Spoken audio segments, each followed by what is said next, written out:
การที่ยากเลย แค่โฮดูที่โฮดูที่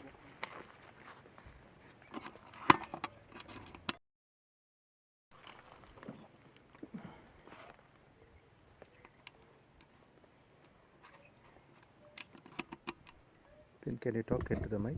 Hello, 1, 2, 3. Okay, got it. Okay, so maybe 2 or 3 questions about her, what she's doing for livelihood, and then you can just have a chat with her. Sorry? You can like have a conversation, not so much interview. But when she's talking, you can try to not say, but normal chatting. Okay, we can start. One name blue color. Start with the name and village. Oh, the Parma one name blue color. No, I believe in pay your money. A table of sheep. That is a bonus. That has a lot of amazing. The moon young woman with coupon. Low yard salary. Only low pay out there. Or men know the pound like the side corner. It is look at down to a piano. Now, me that do be now she is no, or you da about look at down. I just love Mammy.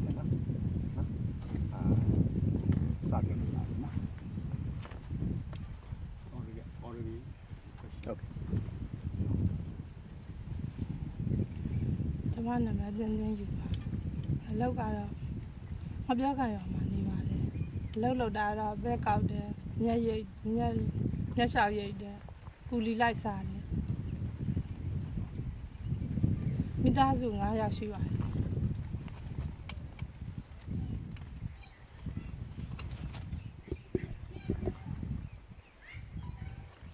So what does she plant?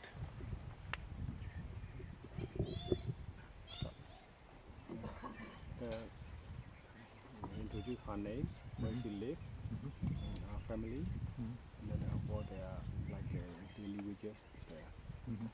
doing what livelihood. Yeah, she said also. Not really. Oh, okay. And then what? Can she explain what she does during the day, like her daily life? When she gets up, does she go to the farm? Does she take water? Because I want to ask about the daily life. Oh, when they rolling there, one, I mean, cheddar, ye cut out, brace and side, you pay out, I mean, cheddar, when the rolling inside, look at it. Looks on the she lad, when they're passing up, than really. နွားတော့မရှိဘူးရေခတ်တယ်ထမင်းချက်တယ်ပူလီသမားဆိုတော့ဘက်ကောက်စားတယ် အဲ့ဒါလေးကိုဟိုလေခဲကောက်စားလောက်တော့ဝင်ကိုရတဲ့လောက်ပါလောက်ပဲနေတယ် အလောက်ရှိရင်တော့လောက်ပါအခုကအလောက်ကပါသွားတော့ လောက်ရှိတဲ့လောက်လေးကိုပြောပြမှာနော်ခုနကျွန်တော်ပြောတဲ့ဥစ္စာလေးက ဒီဘက်ကောက်တာပေါ့ ကျွန်တော်ပြောတဲ့အချိန်မှာသူကတပ်ဖို့မှတ်တမ်းမတင်ထားဘူးခုနအမပြောတာကိုပဲသူကမှတ်တမ်းတင်ပါဟိုခုနအမဟိုနေမနေ့မိုးနေ့ထားအေးခက်ရတဲ့အကြောင်းလေးသမင်းချက်တဲ့အကြောင်းလေးတော့ဗောနော်ဟိုပဲကောက်တယ်အလုပ်ရှိလို့ရှိရင်အလုပ်တက်လုပ်တာဗောနော်ဟိုလေရာချင်းရာဗောဟိုလေဗောလဲချင်းလဲဗောနော်ပေါင်းလိုက်ရင်ပေါင်းလိုက်တာဗောနော်စတဲ့ကြည့်အဲ့ဒါလေးတွေပြောပြပါနော် So you can have a chat conversation with her. Okay. နော် Record. ဟုတ်ကဲ့ပြောပြပါ ဒီရှင်ကတော့အလောက်ကပါတော့ပဲကောက်ပါတယ်ဝင်ငွေရအောင်လို့ပဲကောက်တာပါ တရက်ကိုဝင်ငွေဘယ်လောက်လောက်ရလဲမသိ အရင်လောက်တော့မရတော့ ဘူးဟုတ်လားပဲကောက်တော့တရက်ဘယ်လောက်လောက်ရလဲမသိ ဘူးတပီသားလောက်ပဲရ ဘူးမိသားစုဘယ်နှစ်ယောက်လာကောက်လဲ တယောက်ပဲရှိရ တယောက်ပဲရှိတာလားဒါရမီ9ယောက်က သားသမီးက2ယောက်ထဲ 2ယောက်လားအသက်ဘယ်လောက်လောက်ရှိလဲ ငါ3နှစ်ကျော်ရယ်17နှစ် မျိုးသားဘာလို့ မျိုးသားကတော့အခုချိန်ဘာလုံးမှမရှိတော့ ဟုတ်လားမလုပ်မရှိတော့ မရှိတော့ ကလေးတွေအကြောင်းနေလား နေတယ်တယောက်ပဲနေသေးတယ် ဟောဘာလို့မရှိတော့ဘာလုပ်နေလဲမသိဘူး ဒီလိုပဲအကြုံအကြမ်းလှုပ်เสียရှိရင်တော့လှုပ်အလုပ်ရှိရင်တော့လှုပ်တယ်ခိုင်းသူရှိရင်ပေါ့ ဟောခိုင်းသူရှိမှလည်း ခိုင်းသူမရှိရင်တော့ဘာလုံးမှမရှိ တလားမှာဘယ်နှစ်ရက်လောက်အလုပ်ရှိတယ်9ရက်လောက်ရှိတာ10လောက်လောက်ရှိတယ် ခုချိန်ကတော့အလုံးမရှိတော့ဘူး တရက်မှမရှိတာ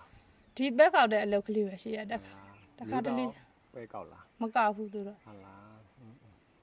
ဟိုနေရုပ်တယောက်ကောက်တယ်ဆိုလို့ရှိရင်တပီ2ပီလောက်တော့ရတာပေါ့လေ အဲ့လောက်ပဲရတယ် တပီကိုဘယ်လောက်လောက်ရတာ တပီမှ400တယ် ဟုတ်လားစားတာလားပြန်ရောင်းတာလား ပြန်ရောက်တာပေါ့ဒီစံနေပါလေဝဲစားတာ ဟုတ်လားဆန်ဝယ်စားတော့ဒီ ဒီ400ဆိုဘယ်နဲ့200လဲဘယ်နဲ့200လဲ နှုတ်ရတယ်လေးဘူးလားရ တရက်စာလောက်လားဆောင်း မလောက်ဘူး ဆောင်းမလောက်တော့ဟန်ကဒီကနေခါရ ရတော့မရပါဘူးအဲဘယ်မှတော့ထပ်ပြဘူးဒီလိုအလုပ်ကြည့်ရင်တော့ဟွာပြရပါ ကျေးဇူးတင်ပါ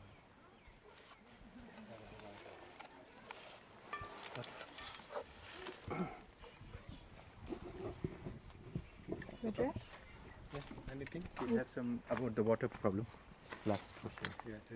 နောက်ဆုံးဝေပေါ်နဲ့ဟိုနေရေနဲ့ရေ I'm not sure if I can hear ရေ it. နဲ့ပတ်သက်ပြီးတော့အခက်အခဲရှိတဲ့ဥစ္စာလေးကိုရှိတဲ့ဥစ္စာလေးတွေပြောပြပါတော့မာမီတာစုအနေနဲ့ရော It shows ပြော you အနေနဲ့ it ရော on ပေါ့ the နော်ဒါကနေတွေ့တဲ့ဥစ္စာလေးတွေရေ channel. အဓိကတော့မာမီတာစုနဲ့ It shows South you. East. Because I'm like so close to her, so I'm not sure if what I'm hearing is from me or from her. တော့ကျွန်တော်မေးလို့ရှိနေပြီနော်ဟိုနေရေနဲ့ပတ်သက်တဲ့အခက်အခဲလေးတွေပေါ့နော်ဒါ Yeah, လို you have to sit on it. Same, yeah. ရေနဲ့ပတ်သက်တဲ့အခက်အခဲလေးတွေဟိုကနေမိသားစုမှာကြုံတွေ့ရတဲ့အခက်အခဲလေးတွေပြောပြပါမိုးခေါင်ရေရှားပြတဲ့အကြောင်းလေးတွေရေတောင်းရေတုံးရေမလုံထောင်တဲ့အကြောင်းလေးတွေရှိပြောပြပြီ ရေကတော့ခက်ခဲတာပေါ့ခတ်တော့လာလဲဝေးတယ်လေတစ်စီတစ်ထောင်လဲပေးရတယ်ခတ်မယ်ဆိုရင်တစ်ခေါက်နှစ်ခေါက်ပဲရောက်တာပေါ့ဝေးတော့လေ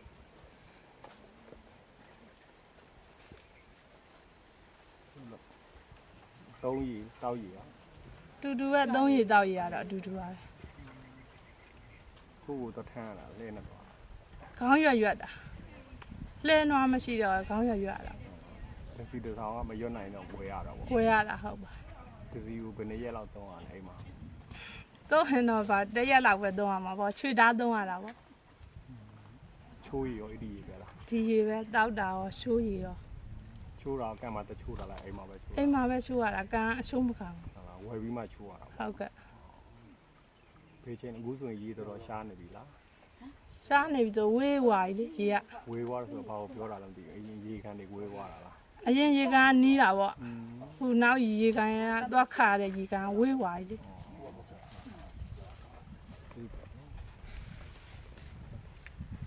How the water problem? Yes. And how she's solving it and so on, something like that. The difficulty with water. difficulty is the water is there very scarce they have to pay the money that's one day according to their livelihood income and the water is expensive about that like their water they have to spend 1,000 their livelihood about only 550% only so for that one so that they cannot even they cannot go to the pond and like a shower or something like that they're not allowed then you have to carry In the camera. အတက်နဲ့နာမည်နဲ့အတက်နဲ့ရွာနာမည်ချက်ပြန်ပြောပြပါ တင်းတင်းယူမပြောက32နှစ် And the name of the village? already finished Already. Okay, thank you. Say Sachin buddy. တောင်သူပေါ့ဒီဟိုကရေရတော့ဒီရင်ကြောင်းမျိုးတွေမှာခက်ခဲဆုံးဒေသလို့ပြောရမှာပေါ့ဟောဆိုဒီစင်းနေတဲ့အရင်တော့နှစ်ပြင်းတော့တူတယ်ဒါပေမဲ့မအောင်ရင်ခဲ့ဘူးပူတော့မိုးရေတော့ကံပေါ့သူတို့ကုန်းသွားရင်တော့တောက်ဆောင်ရှိတော့သူပြင်တခြားရွာတွေလုံရှိုးတို့လေကုန်းတို့သွားမှာပေါ့ နေ့စဉ်ရေကိုဘယ်လိုတော့ယူရတာမသိဘူး နေ့စဉ်ရှိတော့ကျုပ်တို့ရည်စီမွားလဲနဲ့သွားပြီးတော့တက်ရတာအဲဟိုဒီရွာရဲ့အနောက်ဘက်မှာမိုင်ဝက်ခန်းတော့အဲ့လောက်ကံမှာသွားပြီးတော့တက်ရတာပေါ့နောက်ပိုင်းဒီဘောင်းတကူရောက်သွားရင်တော့တမိုင်လောက်ဝေးမယ်အဲ့ကံသွားတက်ရအောင်ရည်စင်းမရှိတော့ဘူးမလို့ကဒီနီးနာနာမရဝေးဝေးငွေတော့ကံလည်းတော့ ဆိုတော့ရေကြောက်ဒီနေ့စဉ်အခက်အခဲတွေကိုဘယ်လိုနီးနဲ့တခြားနီးနဲ့ဘယ်လိုနီးနဲ့ဖြည့်ရှင်းတာရှိသေးလဲ တခြားနည်းနဲ့တော့တိတ်ပြီးတော့ဖြည့်ရှင်းတာမရှိပါဘူးဒီရေခက်ခဲတော့ဒီလိမ့်ဆန်နေပါလေနောက်ဆုံးဟိုပခုံးလန်းကောင်းတဲ့ဓမ္မများတော့နွားလေးဓမ္မစီဝယ်ရတာပေါ့သူကဝယ်ရတဲ့ရည်စည်း1000အခုအရှိကိုင်းဆိုရင်မရတော့ဘူး1500ပြရတာသူတို့ တမိုင်ပါဝင်ကျင်တော့ဝေးရကန်ဆိုရှင်ဒီနောက်လာလေးကသူတို့ကန်နာမယ်မဲဘူးလေးတဲ့အဲ့ကကန်ကတော့ဒီတစ်ဆောင်ရတယ် ဟောရဆိုတာကဟိုနေခတ်ရောင်းတဲ့လူပေးရတာလားဟိုနေချီရကန်ဟိုနေ ဟောခါရောင်းတဲ့လူပြရတာနွားလေးနဲ့တိုက်တဲ့လူပြရတာကားမပြရပါဘူးကားသူ့ဟာသူတဘာဝမိုးရီတောက်ကန်ဆိုတော့ဒီဒူးထားတာပေါ့နဲ့ ရေကြောက်ဖြစ်တဲ့ဒီကျမ်းမာရေးပြဿနာတွေဒီတရိษံတွေကိုပြုစုဆောက်ရှောက်တဲ့အခက်အခဲတွေရောရှိလား ကျမကြီးပြောနေတာတော့မရှိပါဘူးဥမလုံးကဒီတိရစ္ဆာန်တော့ဒီကန်နဲ့ရေရဲပါလေမကြအောင်စိတ်တော်တော့ပြီးဆက်ရတာပေါ့ကျန်တာတော့ပြီးဆက်အောင် ဒီရာဘယ်နေကလောက်လို့ ညာငါးကလာလို့ ပါတိနဲ့နေဆိုင် ဒီပဲနှမ်းပဲစင်းကုန်ပဲနောက် နှစ်တီးဆိုင်လားတစ်တီးဆိုင် ပဲရတော့တတိဆိုင်ပဲနှားရတော့နှစ်တိဆိုင်ပေါ့နှားကြတော့ဥမလုံးကပဲစင်းကုန်လည်းဆိုင်လို့ရ ဟောနှစ်တီးကိုတစ်ခါတည်းဆိုင်တာ တခါလေဟိုနောက်တစ်ခါစီလည်းရတယ်သူကပဲနောက်ကြတော့နောက်တစ်ခါဆိုင်နှမ်းပြီးပြီးကြ နှစ်စင်ရလား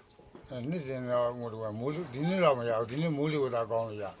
ပြီးတဲ့နှစ်ကျမရဘူး လွန်ခဲ့တဲ့9နှစ်တွင်းမှာဘယ်နှစ်လောက်ရနှစ်တီးဆိုင် နတိစကတော့ခုနှစ်အရာဆုံးပဲပြီးတဲ့နှစ်ကျတော့တိတ်ပြီးတော့ရည်ရမရဘူး မိသားစုဘယ်နှယောက်ရှိ ဒီသားစု6ရောက် ငယ်ဆုံးကလေးကအသက်ဘယ်လောက်ရှိ ငယ်ဆုံးကလေးက10နှစ်လောက်ဟိုက3နှစ် အကြီးဆုံးက ကြီးဆုံးက21 ဒီရောမမလေးဘဲနဲ့တခြားရောသွားတာရောရှိလားတနေတာ ကြီးဆုံး21ကဟိုအရှိသူဘိုးဘွားမိပါလားအောင်လာမှနေတာဟိုရန်ကုန်မှာ20ကောင်မလေးတယောက်18ကောင်လေးတယောက် လောက်တော့လောက် ရန်ကုန်ကောင်မလေးကကုမ္ပဏီမှာလုပ် နိုင်ငံခြားတွေပါထွက်တော့ ရှိဘူး ဒီရွာလူရောနိုင်ငံခြားထွက်တာပါညာတော့လောက်တယ် နိုင်ငံခြားသွားတယ်လာတော့ဒီက2ဦးတော့ရှိတယ်ထိုင်းနိုင်ငံမှာ ကျေးဇူးတင် Is it in but you can say his name and village once again. ဦးကြီးနာမည်ရဲ့ဦးကြီးအသက်ရဲ့ဦးကြီးရဲ့နေတဲ့ရွာရဲ့အရင်ပြောပြပါ ဦးစီးနာမည်ကဥမောင်ဘိုရဲ့အသက်က62နှစ်နေတဲ့ရွာငပြောက Jesuit in but. Yeah. ပထမဆုံးကိုကြီးရဲ့နာမည်ရဲ့ကိုကြီးအသက်ရဲ့ကိုကြီးနေတဲ့ခြေရွာအမည်ပြောပြပါ ကျွန်တော်နာမည်ဥဖြူလုံးအသက်ကလည်း40ခေါ်ကျော်ငါတော့ကန်ကြည့်ရ မိသားစုတွေရရှိ မိသားစု6ယောက်ရှိတာသမီး4ယောက်ရှိ ဆိုင်ပြီး4ယောက်အကုန်လုံးရွယ်ရောက်ကုန်ပြီလား ရွေရောက်စီချောင်းသား1ယောက်ရှိရယ်9တန်း1ယောက်ရှိရယ်တတန်း1ယောက်ရှိရယ်လူတောင်သူသမီး1ယောက်တွဲလောက်တာ1ယောက်ရှိ ရပင်နေကောက်ပဲ ဒါကတော့ငါးကြီးလောက်ကားလောက်ပါပဲ ရတဲ့မျိုးပဲပိုင်တာလား ဂျားတမျိုးလည်းပဲ မွေးမြူရေးမလုပ်ဘူးလား မွေးမြူရေးတော့ကျွန်တော်ဟိုပါစိတ်တော့ရှိတယ် စိတ်ပလားလို့ရှိ စိတ်ကတော့နည်းနည်းမှ9ကောင်လောက်ပါရှိ နှစ်စင်မွေးတာ ဟုတ်တယ်နှစ်စင် ဘလောက်လောက်ကြာပြီလဲ အခု9ကောင်တော့အကောင်ကြီးနဲ့အသိမရှိဘူးအခုနေ့မှ2ကောင်လိုက်ကြာတယ် ဒီနှစ်ကစမွေးလို့စိတ်က မွေးရတော့ကျွန်တော်ဟွာလောက်ကတည်းမွေးရတဲ့29လောက်ကတည်းမွေးရ အများဆုံးစိတ်ကောင်းရင်ဘလောက်လောက်ဒီဖြစ်ဘူးတော့ ဖြစ်ဘူးလေ15ကောင်အကောင်20ကောင်ဖြစ်ဘူးလေကြားတယ်မှာစာဝင်နေခက်ခဲမှုနဲ့အကြောင်း စိတ်ကိုတနေ့ကိုဘယ်နဲ့ကောင်းလောက်ရောင်းစားလို့ရစိတ်မွေး အဲ့ကြားထဲမှာတတော့အကုန်လုံးရောင်းမယ်ဒါကြားထဲပြတ်တာတစ်ကောင်2ကောင်ချမ်းပြီးတော့ကြားထဲပြတ်တာအကြိုင် ဘလုံးရောင်းဘလောက်လောက်ရတာစိတ် အဲ့တော့ကျွန်တော်ရဟွာလောက်ပဲရတယ်တသိန်းခွဲလောက်ပဲရတယ် တကောင် 15ကောင်ရောင်းမှာ 15ကောင်မှတသိန်း အဲ့ကျွန်တော်ဟွာလောက်ကြောင်းတာအသက်30လောက်မှရောင်းတာပေါ့အဲ့ကျွန်တော်ရောင်းမယ်လားကြားထဲတစ်ကောင်2ကောင်လောက်မျိုးလောက်ပဲချမ်းတာပေါ့ သူကပေးဆိုင်တာလားနှမ်းဆိုင်တာလား မြေပြောနှမ်းဆက် ရလားဒီနေ့ ဒီနေ့မဆိုးအောင်နေနေပါပါရပါ ဟုတ်လားရောင်းပြီးကုန်ပြီလား ရောင်းပြီး ဘလောက်လောက်ရလဲ မျိုးပဲကျန်တော့ စုစုပေါင်းရောင်းတော့ဝင်ငွေဘလောက်လောက်ရခဲ့လဲ ရောင်းတဲ့ဟွာတော့မြေပဲရဲ့နှိုက်ရဲ့ပဲစင်းကိုရတဲ့အကုန်လုံးပြောမှာ30လောက်တော့ရပါ ဒီမိုးကောင်းရေရှားဖြစ်လို့ပေါ့နော်မိုးရတူးတူမမှန်လို့ပဲတွေ ဆုံးရှုံးရတဲ့နှစ်နှစ်ဆုံးရှုံးတဲ့နှစ်တွေရောရှိခဲ့လား အဲ့ဒါတော့နှစ်တင်းလောက်ပဲခုနှစ်လည်းပဲမိုးလေဝသမှန်တာများယနေ့ကတော့တတိယရဲ့တတိယမရဘူးမိုးလွဲရဲ့မိုးနောင်နည်းနည်းပါးပါးပဲကြာအခုနှစ်ကတော့မိုးနောင်ကျွန်တော်တို့ကြေးရွာတော့မစိုးဘူးပေါ့ဒါပေမဲ့ကျွန်တော်တို့အုပ်စုတောင်ကျွန်တော်တို့9ရွာရှိရဲ့အဲ9ရွာလုံးအရမညီဘူးတချို့မရတဲ့ရွာရှိရဲ့9ရွာကိုအရမညီဘူးကျွန်တော်ရွာလေးကမိုးလန်းလေးတဲ့တော့ကျွန်တော်ရွာလေးကတော့ခုနှစ်တော့မစိုးမိုးရောမိုးနောင်မိုးကဒါပြောလို့အောင်မရဘူးဒါတော့မိုးနောင်ကြမှာပေါ့ တောက်ရင်နဲ့ပတ်သက်ပြီးတော့ဒီကအခက်အခဲလေးရှိလို့ရှိရင်ပြောပြပြီ တောက်ရတော့ကျွန်တော်တို့ကပြောမယ်ဆိုကံမဲ့တောက်နေရတာပေါ့ဆက်တွဲအနေနဲ့ကတော့ကျွန်တော်တို့ရှင်သာနာတိကထူတာဆက်တွဲနဲ့ပြက်ပြီးခဲ့တဲ့ကဟိုနိုင်ငံတော်တူပေးတာလည်းစီပြန်တူပေးတာလည်းတွင်း3တွင်းတာတူတာတွင်းမှမအောင်ပဲအဲ့ဒါအပြက်ပေါ့ဆက်တွဲနဲ့ပတ်သက်တော့အကုန်လုံးအပြက်တွေဖြစ်တာ အခုရောရေပေကနေယူတော့ ကျွန်တော်တို့ကံမဲ့တောက်ကံမဲ့တောက်တော့ လားလောက်ဝေးတော့ နှစ်ဖာလုံးလောက်ပဲရှိမှာပါဒီလား ဘယ်နဲ့ကန်ရှိတော့ နှစ်ဖာလုံးလောက်ကတကန်ရှိရယ်ဟွာ2မိုင်တမိုင်ခွဲလောက်ဟွာနှစ်ကန်ရှိရယ်ပေါ့ဟိုလာဒီလေးကဒူပေးကန်လည်းရှိရယ်ကျွန်တော်တို့ကျွန်တော်ဘိုးဘွားဒူထားတဲ့ဒီလေးကလည်းပြန်ပြီးတော့နှုံးဆယ်ပေးရကန်လည်းဟိုတမိုင်ခွဲလောက်ပဲဝေးရတကန်ရှိရယ် တောက်လို့ရလားရေကန်ရေရ တော့ရ ကြည်လားရေ ကြည်ရရေကန်လည်းကြည်ရ ပြိဿန်တွေတွေ့ရောရေခက်ခဲရှားပါမှုပြဿနာကြုံရ ကလေးဆန်နဲ့ကျွန်တော်တို့တတ်တော်ဝါဆိုအတူတူတောက်ရတာပေါ့ကျွန်တော်တို့လူကြေးရွာအတူတူနဲ့သူတို့လည်းဆင်းတောက်လိုက်ကျွန်တော်တို့လည်းခါတောက်လိုက်ပဲအဲ့လိုပဲတောက်ရတာတန်ရှင်းမှုတော့မရှိဘူးပေါ့ ရေနဲ့ပတ်သက်တဲ့မိသားစုမှာကျမ်းမာရေးပြဿနာတွေကြုံခဲ့တဲ့ ကျမကြီးပြဿနာတော့နှစ်တိုင်းရဲ့လို့တော့မဟုတ်ဘူးပေါ့ဒီမိုးတစ်ချက်ကြတဲ့ချင်းရေမတန့်ရှင်းတဲ့မူတော့ဝမ်းပြုတ်ဝမ်းလျှော့ယောဂရှိရမှာမိုးကြတဲ့ချင်းမိုးဆူသွားပေါ့ဒါဖက်တူရီတွေပေါ့ဒီအနောက်တင်တော့ရတာဟုတ်ဟိုစက်တွဲမှမရှိရကျွန်တော်တို့အိုက်ကန်ပဲရှိတဲ့အတွက်မိကိုတဲ့ကန်နဲ့ပဲဝင်နေရေပဲတော့ရတာပေါ့အဲ့ချင်းတော့သေးရမိုက်ပါညာနဲ့မတန့်ရှင်းတဲ့အချိန်ကလည်းဝမ်းပြုတ်ဝမ်းလျှော့ယောဂဖြစ်တယ် ကြေးရွာလူတို့ရောခံစားရတာအကုန်ပြောပြီးဆိုတော့တော်တော်များများထိခိုက်တာ ဟိုနှစ်တိုင်းတော့လည်းမရှိဘူးပေါ့အဲ59ရောက်တော့ပါတော့ဖြစ်တတ်ပါတော့ကျွန်တော်တို့ကလေးတော်တော့ဖြစ်တယ်တော်တော်လေးကိုဖြစ်တယ်ကျွန်တော်ကလေးတော် ကျေးဇူးတင်ပါတယ် ဟုတ်ကဲ့ Can you say his name once again? yes ပါရမနောက်အခုနာမည်ရယ်အခုအသက်ရယ်အခုရဲ့နေရဲ့ကြေးရွာအုပ်စုရယ်ပေါ့နော်ဟုတ်ကဲ့အဲ့ဒါလေးတစ်ချက်ပြန်ပြောပြပါလား ကျွန်တော်မကြီးကန်အုပ်စုငါပြောကန်ကြီးရွာကျွန်တော်အုပ်ဖြူလောက်အသက်က49နှစ် Okay, thank you. Okay, we can start. ခုနမေးတဲ့မေးခွန်းတွေကြားပြီးသွားပြီလေနော်ဒါဆိုအခုတမီညီမလေးရဲ့နာမည်ညီမလေးအသက်ညီမလေးတွေနေတဲ့ကြေးရွာညီမလေးကြေးရွာအုပ်စုပေါ့နော်အဲ့ဒီဥစ္စာလေးအရင်မိတ်ဆက်ပေးပါဦး ညီမလေးနာမည်ရမျိုးမျိုးဆိုပါဟုတ်ညီမလေးမပြောတာအကြီးကအစ်ညီမလေးတက္ကမစက်နဲ့ ခက်ချစ်ချစ်လေးပြောနောက်တစ်ခါလောက် ညီမလေးနာမည်ရမျိုးမျိုးဆိုပါမပြောတာပါမကြီးကအုပ်စုတက္ကမစက်နဲ့ ဘာလုပ်လဲ ညီမလေးတောင်းတယ်မိဘနဲ့တောင်းတယ် လာလောက်ရှာရတယ် တမီးတောင်းလို့တာအသက်ဆက်ရှင်နေတယ် ကြောင်းထွက်ပြီးတော့ 6တန်းနဲ့ကျောင်းထွက်ပြီးတော့မိဘရလုံးမဲ့တမီးရှိရတယ်တမီးကျောင်းထွက်ပြီးတယ် ဒီနေ့ကလည်း တမီးမိုက်ကလည်း ဘာဆိုင် တဲလို့မင်းတို့ပေးစင်မှာ ဟိုတောင်သူလောက်တဲ့ဟိုဒီစားလောက်တော့၄နှစ်လောက်တော့ရှိတယ်အဲမော်ယာရီပြက်စီတဲ့မိုးခေါင်ရေချပြီးလို့ပြက်စီတဲ့နှစ်တွေရှိလား ရှိတယ် ဟာလားပြည့်နေပြက်စီ အဲ့တော့ကတမီးတင်တယ်ဒါပေမဲ့တမီးလှုပ်လာလို့ဒီနေ့လောက်ကတော့ဒီနေ့လောက်ပဲရာသီဥတုကောင်းလို့လောက်ကောင်းလာရှိတယ်ပြီးခဲ့တဲ့နေ့ကအဲ့လောက်တီတီနေကြမူရေမူရှာပေါ့လေမူရှာတော့အဲ့လောက်တီတီနေ ဘာဖြစ်လို့ဟိုဆောင်းလို့ထင်လဲ လက်ထနာတော့တော်ပြုံးဒီလိုထနာ တက်တက်ကောင်းရင်မကောင်းနေလို့ကြားတယ် အဲဒီတော့ဒီအခက်ခဲနဲ့ပတ်သက်ပြီးတော့မိသားညီမလေးတို့မိသားစုမှာပေါ့နော်ပြီးတော့ဖိနေမနေနေတာဘာတွေအခက်ခဲတွေရှိလဲ ကဲဒီကြတော့ကိုညောလေးကဒီနာကံပေါ့အိုင်နာကံတော့တဲ့အခုဆိုအဲ့ရက်တော်လေးကုန်နေဆိုတော့ကျွန်တော်တို့ကရေးစီရှိတော့တိတ်ခက်ခဲမရှိရေးစီတိတ်မရှိတဲ့လူကောင်းတဲ့တေကြတော့အဝေးမှာသွားတဲ့ရဝေးသွားတဲ့ညီမတို့ခက်ခဲရတော့အိုက်ကံလေးကုန်သွားဟိုးမှာကံရှိတောင်ကံအဝေးသွားပြီးဒီတဲ့အဲ့ကြောင့်ညီမလေးတော့တဲ့နေကလေးဆိုကံတော့တဲ့ပေါ့ဒါ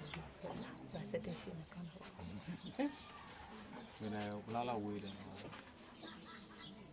မန်မတက်တော့တော့ကြာတော့ ဘာနဲ့တော့တယ် လဲနေတော့တိုက်တယ် ကိုယ်တိုင်နွားမောင်းတာ ဟုတ်ကဲ့ ကိုရတော့လဲပေါ်ရေးဘူးတင်တယ် တမန်ပါတယ် ဘလားလောက်ကြာတယ်တော့ပြန် တော့ပြန်တနိုင်ခွဲလောက်တော့ကြာတယ်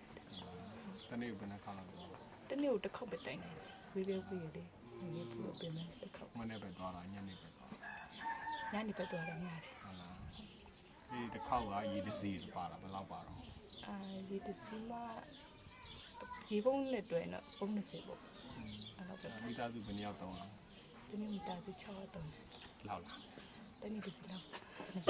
တလေးစံနေပဲရှိတယ်ဒါနဲ့ချွေတာတော့ပေါ့ အဲ့မလောက်တော့ထမခောက်လား ပတ်ထမခောက်ဆိုနောက်နေ့တစီပြန်တိုက်တယ်ဒီနေ့တစီနဲ့ရောလောင်းတုံးလိုက်တယ် မလောက်ဘူးပြောတော့နောက်ဘာနဲ့နွားတယ်လည်းတော့ ။ဘာဒီလိုပဲနိုင်ကြတော့ပြန်တမီးကိုသမင်းချက်တဲ့စေးကြီးရှိလေ။ဒီစေးကြီးပြန်တိုက်တယ် ကျမ်းမာရေးနဲ့ပတ်သက်တော့ဒီနဲ့ပတ်သက်ပြီးတော့ကျမ်းမာရေးအခက်အခဲတွေရှိခဲ့တယ်ဆိုရှိလားဒီမှာလည်းမှတ်မိကြတော့ပြောပြတော့ ။ဝမ်းပြက်ဝမ်းရှုပ်တော့ဖြစ်တယ်။ခုညီမတို့ဖွဲ့စည်းတစ်ခုလောက်ထားရှိ။အဲ့ဖွဲ့စည်းကနေပြီးတော့ဝမ်းပြက်ဝမ်းရှုပ်ဖြစ်စင်စစ်ဆိုင်ပါတော့ရှိတယ်။ဒီနေ့ပိုင်းတော့ဝမ်းပြက်ဝမ်းရှုပ်နွေလာပိုင်းနေတော့တိတ်မတွေ့သေးဘူး။ပြီးခဲ့နှစ်ကတော့ဖြစ်တာများတယ်။ဝမ်းပြက်ဝမ်းရှုပ်တော့ဖြစ်ကြတယ်။ဒီမတန်းလို့တယ် ကျေးဇူးတင်ပါတယ်ခက်ချစ်ချစ်လေးပြောပါ Can you have a say their name and word? Yes, sure. Yeah. Any other you want to include? Yeah, about the reason for the change, you can ask. Yes, she include that. What did she say? Because of the what she had, because of the deforestation, there's no rain. This region is just I told you the depends on the only 3-4 rain, something like that. Now the weather is the rain is not only just this year their village not even this group had about 9 village. Only this village the crop is a little bit better. Okay. The other village they don't have the rain, so it's a little bit strain. Okay. So the water is still scarcity. Okay. And the rainfall 3 times a year before. Huh? Not 3 times a year. What the peasant they like about 3 to 4 times in a month. In a It means the rain should start in May and then every month 3, 4. Little bit, Yeah, little bit. up to the May August. 6 month and then plus October, October. something like that. So if the rain continues raining like that, Is okay. their crop can be good. Okay. They can use. So this year is not so good. The rain. This year is better than last 3 years, Oh. even. But the region is different. Only the same group. The other village is not having like that. Oh, I see. Okay. Okay. Here's you in body. ခက်ကြကြလေးပြောပြီနော်ညီမလေးနာမည်ရယ်ညီမလေးအသက်ရယ်ညီမလေးကြီးရွာရယ်ညီမလေးကြီးရွာအုပ်စုရယ် ဟုတ်ညီမနာမည်မျိုးဆိုပါမပြောကန်ကြည့်ရကြီးကန်အုပ်စုတက်က20နှစ် ကျေးဇူးတင်ပါ Thank you. မျိုးဆို မျိုးဆိုနဲ့ မျိုးဆိုနော် Thank you. ကိုစီတူရေ တဲတိုက်ကနေပြီးတော့မှရွာတီးသွားတာအစတော့19ခု15ခုလောက်ပေါ့ ကျွန်တော်တို့အဲ့ဒါအခုပေါ့ဒီရွာတွေဒီရွာအုပ်စုအကြောင်းတွေဟောနော်ဟိုနေနေမိုးခေါင်ရေရှားဖြစ်တဲ့အကြောင်းတွေဟိုနေဦးကြီးမှတ်မိသလောက်ပေါ့နော်ရွာဘယ်လိုစတင်ဖြစ်ပေါ်လာတယ်ရေကံမလားလောက်တွေရှိတယ် အရင်တော့ရှိတယ်အရင်လူနေတော့တောက်လို့လောက်တယ်အခုကရွာကြီးရတယ်ရေကမ်းမရှိဘူးဟိုအမိုက်တရိုက်တွေဖြစ်လို့ညစ်ပတ်တာလားရေကမကောင်းတာလားပေါ့နော်အစသည်ဖြစ်ပေါ့ဟိုထွေရ၄ပါးပေါ့နော်ဟိုကိုယ့်ရဲ့ကျမ်းမာရေးရောကိုယ့်ရဲ့စီးပွားရေးရောကိုယ့်ရဲ့ရွာရဲ့ဘယ်လိုပြောမလဲဟိုပြီးနံထွက်ကုန်တွေရောပေါ့နော်တွားရေးလာရေးတွေရောအခက်ခဲပြီးတော့ဒီအခက်ခဲတွေကိုရွာတွေကဘယ်လိုဖြေရှင်းလဲပေါ့ပြောတာနော်ဒီအစအဆုံးပေါ့နော်ဟိုကြီးခေါင်းထဲမှာရှိတဲ့ဥစ္စာတွေပေါ့ကကျွန်တော်တို့ပြောပြသိချင်းတယ်နော်ဟုတ်ပြီနော်ပထမဆုံးဦးကြီးဟိုနာမည်ရယ်ဦးကြီးနေတဲ့ကြေးရွာနာမည်ရယ်ဟိုအသက်ရယ်ဟိုအရင်ပြောပြပါနော်ဟုတ်ပြီနော်ခက်ကြဲကြဲလေးတွေခုနလိုပဲပြောမှာနော် ဟုတ်နော်မကြီးကန်တာပါမကြီးကန်တာဒီမှာမပြောကံမှာအိမ်အောင်ကြတာအဲ့တော့ဒီရွာရဲ့ပထမဖြစ်စဉ်တော့ပထမရွာတဲဖို့ပုံလာတော့မကြီးကန်နေပြီးတော့မှယာလုတ်သားတွေကတဲနဲ့နေကြတာအဲ့ဒါနေပြီးမှဒီခါရွာလေးပြန်ပြီးတော့ဟိုရွာမိတ်ရတာပေါ့ဗျာရွာမိတ်ရတာဆိုတော့တရားကျော်လောက်တော့ရှိလောက်ပြီးထမတယ်အဲ့ဒါကြတော့ကောင်းကောင်းမမှတ်မိဘူးပေါ့ညောအဲ့တော့ဒီရွာနေကြဝါပြတာကတော့ဒီရှေ့ဝနာမှာကန်လေးရှိတယ်အဲ့ကကန်လေးကိုအမှန်ကတော့တဲတိုက်ကနေတော့ဘုံကနေပြီးတော့ကန်လေးကလောက်ထားတာအဲ့ကန်လေးကိုအမိပြုတ်ပြီးတော့မှတဲတိုက်ကနေအဲ့ရွာမိတ်ရမှာအဲ့ကန်လေးကိုအမိပြုတ်ပြီးတော့ဒီရွာကပထမဦးဆုံးကတော့ငှက်ပျော်ကန်လို့နာမည်ကဝါပြတာကန်လေးကိုအမိပြီးတော့ငှက်ကမတန်ပေါ်တာဟုတ်အရင်တော့အဲ့လိုဆိုတော့အဲ့ကန်လေးကလည်းသူတို့တောက်တုံနေတာပေါ့ဒီရွာပြတာကိုအဲ့တိုင်းမှာကနေပြီးမှအဲ့ကန်လေးရဲ့အမိပြုတ်ပြီးတော့တဲတိုက်ကနေရွာနာမည်ဟောပြလိုက်တော့အဲ့ကန်လေးအမိပြုတ်ပြီးတော့ငှက်ပျော်ကန်လို့ဟောပြတာအခုကျတော့ငှက်ပျော်ကန်လို့ဖြစ်သွားတာပေါ့အဲ့တော့လောက်ကင်စားတော့ရတဲ့အခြေအနေကလည်းပထမဦးစွာဟောပြတာကတော့ဟိုဒီရွာတောင်သူရဲလို့လဲတိတ်ပြီးတော့ကြီးကြီးကျယ်ကျယ်မရှိဘူးအများဆုံးလူမှလည်းပဲဧက10ဧက15ဧကတဲ့အများဆုံးလူကမရှိဘူးကျန်တဲ့လူတွေကတော့ဒီလိုပဲတောင်သူလို့တဲ့ဥစ္စာကိုဟလာအငှားလိုက်ပါညာပေါ့ဗျာအခုလိုချင်းဆိုရင်မရှိတော့ဘူးလုပ်ငန်းမရှိတော့ပဲကောက်တင်းကောက်တာတို့ဘာလို့ညာပေါ့ဗျာအဲ့လိုလောက်ကင်စားတော့နေရတာပေါ့ဝင်ငွေနေတော့ဘာမရှိဘူးရေးပြဿနာလည်းနောက်ပိုင်းတစ်ဖြည်းဖြည်းရွာကြီးလူရလေးများလာတဲ့အပိုင်းတွေကျတော့မိုးခေါင်ဒေသဖြစ်နေတော့ကျွန်တော်ဒီမှာရေကအခက်ခဲရှိတယ်ရှိလိုက်တဲ့အခါဒီမှာဟိုကျွန်တော်ရွာနဲ့2မိုင်လောက်2မိုင်ခွဲလောက်ဝေးတဲ့ရွာဒီမှာသွားပြီးတော့တောက်တုံးနေရတာအရင်တစ်ချိန်တော့အဲ့နောက်ပိုင်းမှာတစ်ဖြည်းဖြည်းနဲ့အခုနောက်ပိုင်းဒီကန်ကြီးတွေတစ်ဖြည်းဖြည်းနဲ့ဖြစ်လာတာပေါ့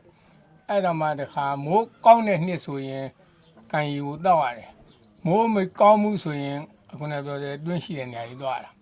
ကျွန်တော်ဒီဆက်တွင်းနေကလည်းပဲမဆလာခေကြမှာ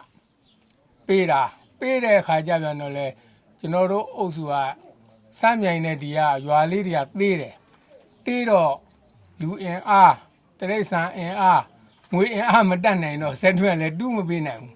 တူးမပေးနိုင်တော့မရတော့ဒီလိုပဲမိုးကောင်းတဲ့နှစ်ဆိုရင်တော့ဒီကဖူလုံသွားတော့နှုတ်မရင်အဲ့ပဲဒီ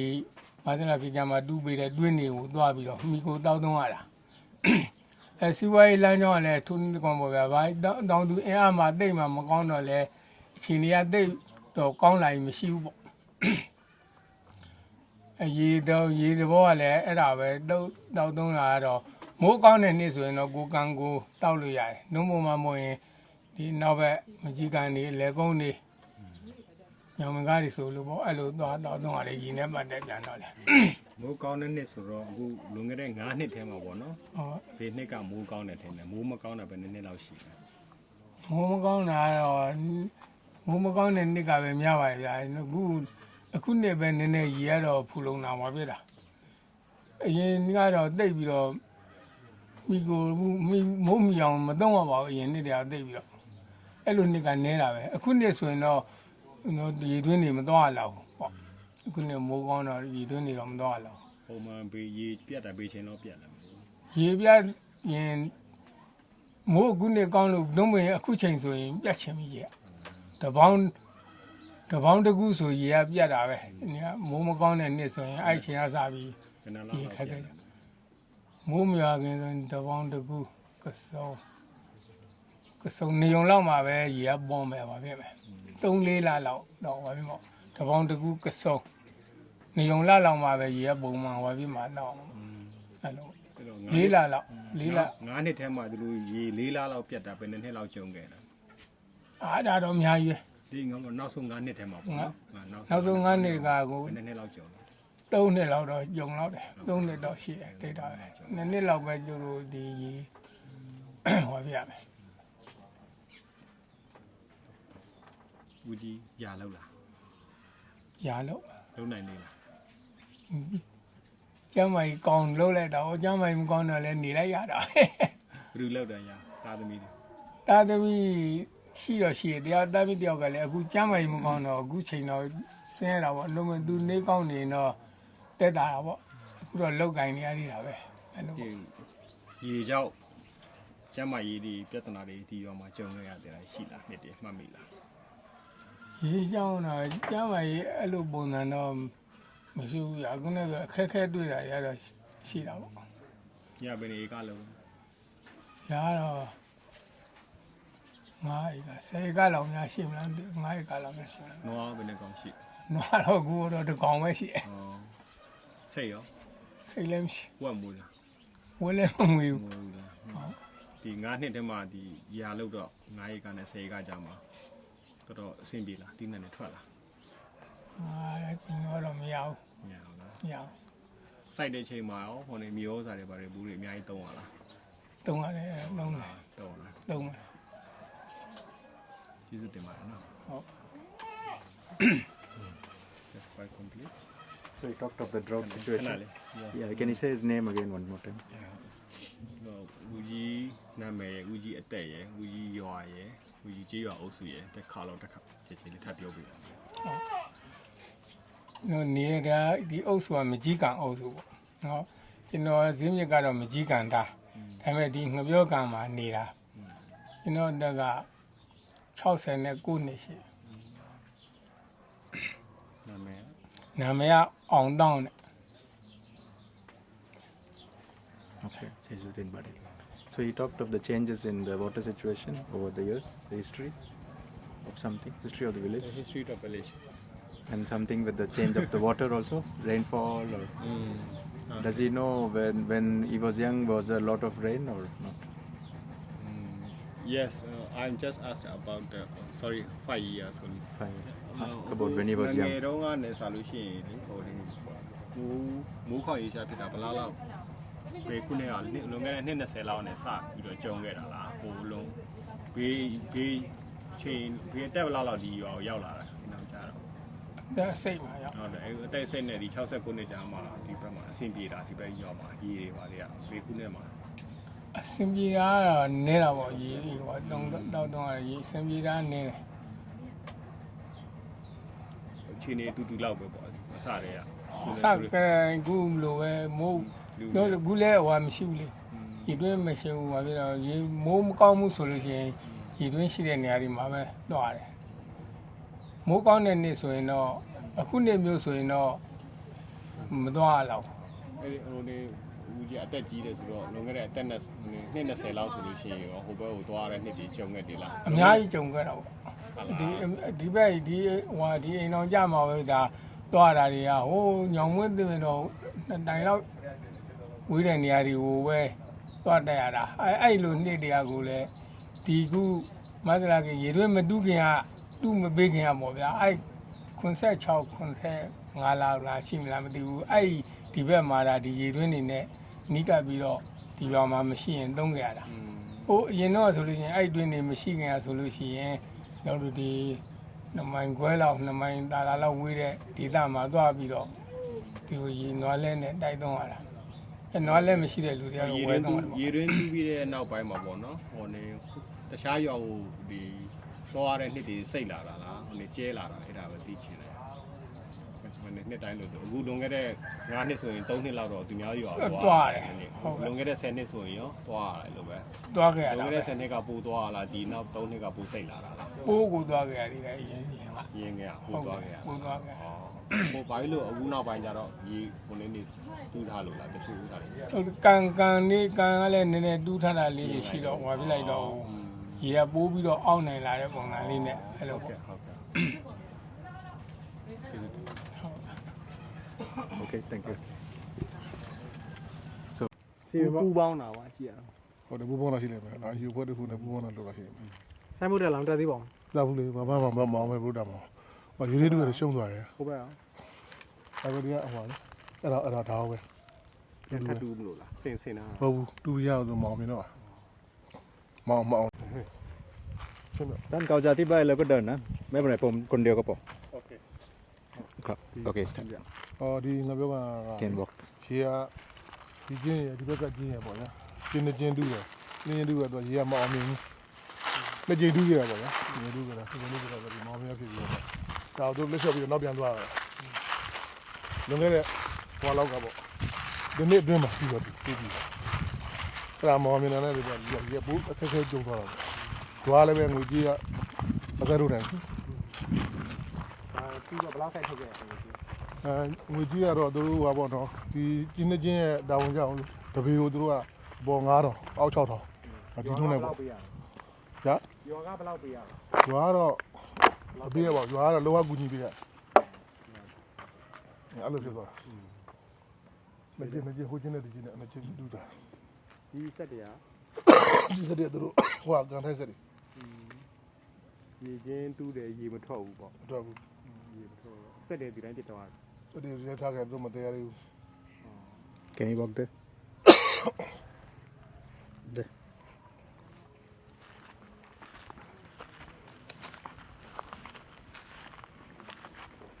When did they build this? How many years ago? ဒါရုပ်ပြန်မတရားဘူးသူ ဒါပဲနည်းရှိဘူး ဒါယူဟာပေါ့ဒီနေ့ခံပေါ့ 1 year ago? ဒီနေ့တော့မတူပါလား How much money they spent? ပတ်စံဘလောက်လောက်ကုန်သွားတယ်ထင် ပတ်စံကတော့သူတို့ဟောလောက်ခမကြီး300ကျော်လောက်ကုန်ပါပေါ့ သိန်း300ကျော်လောက်ကုန်ပါနှစ်ချင်းတူလိုက်လို့ ကျင်းတူရလို့ဒီလိုကျင်း ဟိုချင်းဟိုတာလည်းချင်းပဲလား ဟောလည်းကျင်းမယ် ဒီကလည်းချင်းပဲ So why they chose this place to build?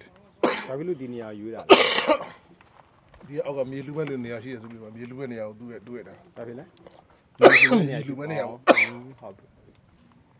Why မြေကြီး they, ကိုဒီနေရာကလှူမဲ့ဆိုတော့လေဒီနေရာမြေကြီးလှူမဲ့ဆိုတော့မြေကြီးလှူမဲ့ဆိုတဲ့နေရာကိုညှိပဲတာဒီဘက်မရဘူးဆိုပြီးတော့ဟိုဘက်ကိုတကဆက် ဟောရေမဆန်းဘူးပေါ့ ရေတော့စမ်းနေပေါ့ဗျာ မဆန်းမနဲ့တူးချတာပေါ့ သူတို့ကျွမ်းကျင်တဲ့ပညာရှင်တွေစမ်းနေတူပါတယ်ဒါမှသူခုရှိတာသူတို့အောက်ကဘေးကမတရားဖြစ်သွားဘေးကထောင်းကျော်သွားတယ် อืม ဒီထောင်းကျော်သွားတယ်ထောင်းကျော်တဲ့ခါကျတော့ရေကမထွက်ခါကျမှဒီကန်ထိုက်ကတော့သူတို့ကန်ထိုက်ကပြင်းတူးရဲ့လူကတကယ်လို့မောင်းမြပတ်စံမရဘူး อืม မောင်းပတ်စံမရဘူးသူတို့ကရှုံးသွားတယ် อืม ပြင်းတူးရဲ့ကန်ထိုက်ရှုံးသွားတယ် ပတ်စံကဘယ်လိုရှုံး ပတ်စံကတော့ဟောပေါ့ဗျာပြင်းတူးရဲ့လူရှုံးတာပေါ့ဒီကလောကပဲရှုံးတာပေါ့ လောက်ရရှုံး ရွာလောကရှုံးတယ်ဒီကပြင်းတူးရဲ့လူကပြင်းတူးရဲ့ဈေးစကရှုံးတယ် and why no water? ဘာဖြစ်လို့ရေမရဘူးဆို ဒီကဘာဖြစ်တော့သူတို့ရှိတယ်သူတို့ကျွန်တော်တို့ကျွမ်းကျင်မှုနဲ့လို့ထင်တာပေါ့ဘာဖြစ်တော့သူတို့ရှိရင်ပေးရတော့ပေးများတယ်ပေးများတဲ့ခါကျတော့ကျွမ်းကျင်မှုနဲ့ပြီးတော့မှဟိုအောက်မှာသူတို့ပိုက်ချင်းဆုံးပြီးတော့ပိုက်ကောက်တယ်သူဘာညာအဲ့လိုဖြစ်သွားတယ် အော်ဘိုက်တော့ တကယ်အဲ့လိုထွက်လာတယ်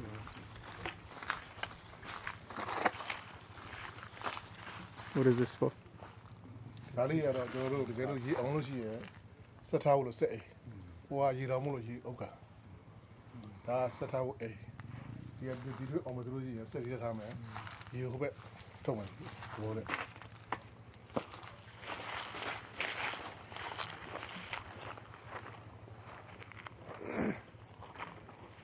Why don't they collect the even the rainwater when it falls and I, ဒါလေးရတကယ်လို့များရေအောင်မယ်ဆိုလို့ရှိရင်ရေလောင်ကန်ပေါ့ဗျာရေလောင်ကန်ဆိုပြီးတော့မှရွာနဲ့လိုက်ရောအောင်ဆိုပြီးတော့ဒါလေးကိုလုပ်ပြီးတာ မိုးရလို့ရှိရင်မိုးရေခံပြီးတော့ဒီမှာကန်တူးလို့မရဘူးလားတဲ့ မိုးရေပါရင်မိုးရေခံပြီးတော့ကန်တူးလို့မရဘူးဒီရေလာမရှိဘူး ရေလာမရှိ ရေ ဘူး လာမရှိဘူးရေလာမရှိတဲ့ခါကျတော့ဒီကဘာမျိုးဒီဘက်ကုန်းမြေပဲရှိဟိုကရာမြေပဲရှိရတယ်အဲ့ဒါကျတော့ဒီဘက်ရေမရှိတော့ อืม so when the rain falls, why don't they collect it in a tank? Can you? Yeah, Oh yeah. What did he say? ဟုတ်တယ် He said cannot. Yeah, because there is no water source from upstream there. No. Rainfall. Why don't not this? Mm. When the rain is falling, why don't they catch and keep? ကြားတဲ့မိုးကြီးပေါက်ပုံမှာခံလို့ရနိုင်လားအရန်နေလို့ ကြားရမိုးရေပေါ်မှာခေါ်လို့ဒီနေ့မရနိုင် ရနိုင်ဘူး ဘူးရနိုင်ဆိုတာရေလာမရှိကြကြတော့လေ ဟိုကြားတဲ့မိုးကြီးပေါက်ပုံမခံလို့ရလားတဲ့ကြီး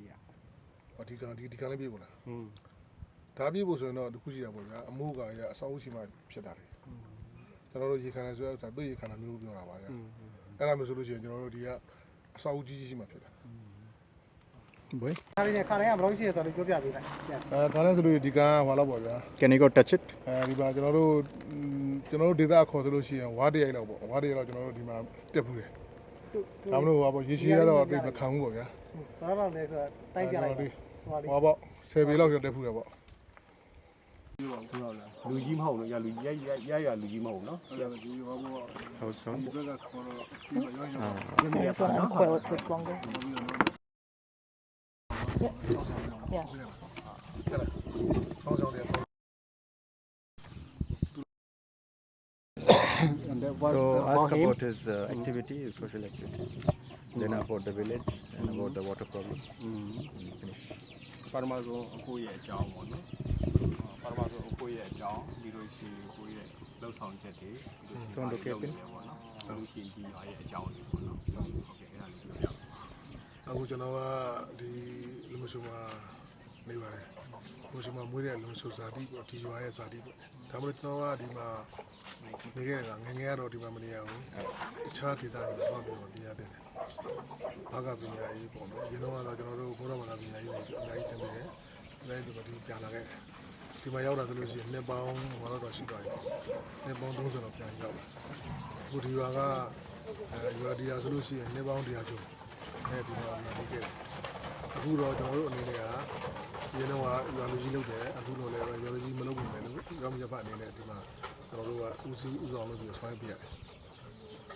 နောက်ပြီးတော့ကျွန်တော်တို့ဒီဒေသမှာဆိုလို့ရှိရင်တောင်သူပေါ့ဗျာမိုးကောင်းမှစိုက်လို့ရတဲ့ဒေသမျိုးဖြစ်တဲ့အတွက်မိုးကောင်းဒေသမိုးရေကိုပဲအမှုပြုပြီးတော့စားတော့ရတဲ့ဒေသဖြစ်တယ်အဲဒီဒေသမှာကျွန်တော်တို့အခုကစီရွက်တင်နာစိုက်တယ်ဒီမျိုးစုံအတော်တက်စိုက်လို့ရတယ်ဒါပေမဲ့လို့ကျွန်တော်တို့အခုစိုက်တဲ့ခါမှာမိုးရေကလည်းခေါင်းလာတယ်ရာသီဥတုဖောက်ပြန်လာတယ်အဲ့ဒါနဲ့ပတ်သက်ပြီးကျွန်တော်တို့ကရေဒုက္ခတွေကျုံတယ်စိုက်ပျိုးရေးဒုက္ခတွေကျုံတယ်နောက်ပြီးကျန်းမာရေးဒုက္ခကျုံလာတယ်အခုတော့ကျွန်တော်တို့လက်မဆက်တွေရဖြည်းဖြည်းနဲ့ကောင်းလာဖြစ်တယ်ကောင်းလာလိမ့်မယ်လို့ထင်ပြီးတော့လက်မဆက်တွေကတော့ကျန်တော့ကြံသေးတယ်ပေါ့ဗျာကောင်းနေပြီပေါ့ဒါမှအဲ့လက်မဆက်တွေလည်းပဲလိုအပ်လာတယ်ပေါ့ဗျာဒါမှမဟုတ်နိုင်ငံတော်ဆိုရလည်းလုံးနေပြီကျွန်တော်တို့ဒေသကလည်းပဲတောက်ခံနေပေါ့ရင်းနဲ့ဆိုင်တော့လက်မဆက်တွေကတော့နည်းနည်းလေးတော့တက်တာလာတယ်ပိုကောင်းလာတယ်ပေါ့အရင်တော့ဆိုလို့ရှိရင်ကျွန်တော်တို့ဒီကနေပြီးတော့ဒီကနေကျွန်တော်တို့မနေ့ဒီနေ့လိုတနေ့သွားနောက်တနေ့မပြန်ဘူးအဲ့ဒါလိုဆက်တွေနဲ့လေတော်ဆက်တွေနဲ့တော့ထထတက်ပြီးတော့သွားတဲ့ဒေသတဲနွားကိုတက်ပြီးတော့မှသွားတဲ့ဒေသဒီရင်းချောင်းလို့ခေါ်တဲ့ဒေသကိုကျွန်တော်တို့အနည်းဆက်ဆုံးနေနဲ့သွားရတယ်အဲ့ဒီမှာကျွန်တော်တို့ဒေသမှာရှိတဲ့လူတွေရဲ့အနေထားကကျွန်တော်တို့ဘာဖြစ်တယ်လဲဆိုတော့အလုံးလက်မဲ့ကလည်းများတယ်ပုံမှန်အလုပ်ကတော့မရှိတဲ့ဘူးတောင်တူလို့ဆိုတော့ကိုလီသမားကိုပြရတာရဲ့တောင်တူလို့ရတာရဲ့မုတ်ခွန်တာရဲ့လုံးလဲလိုက်နေတာပေါ့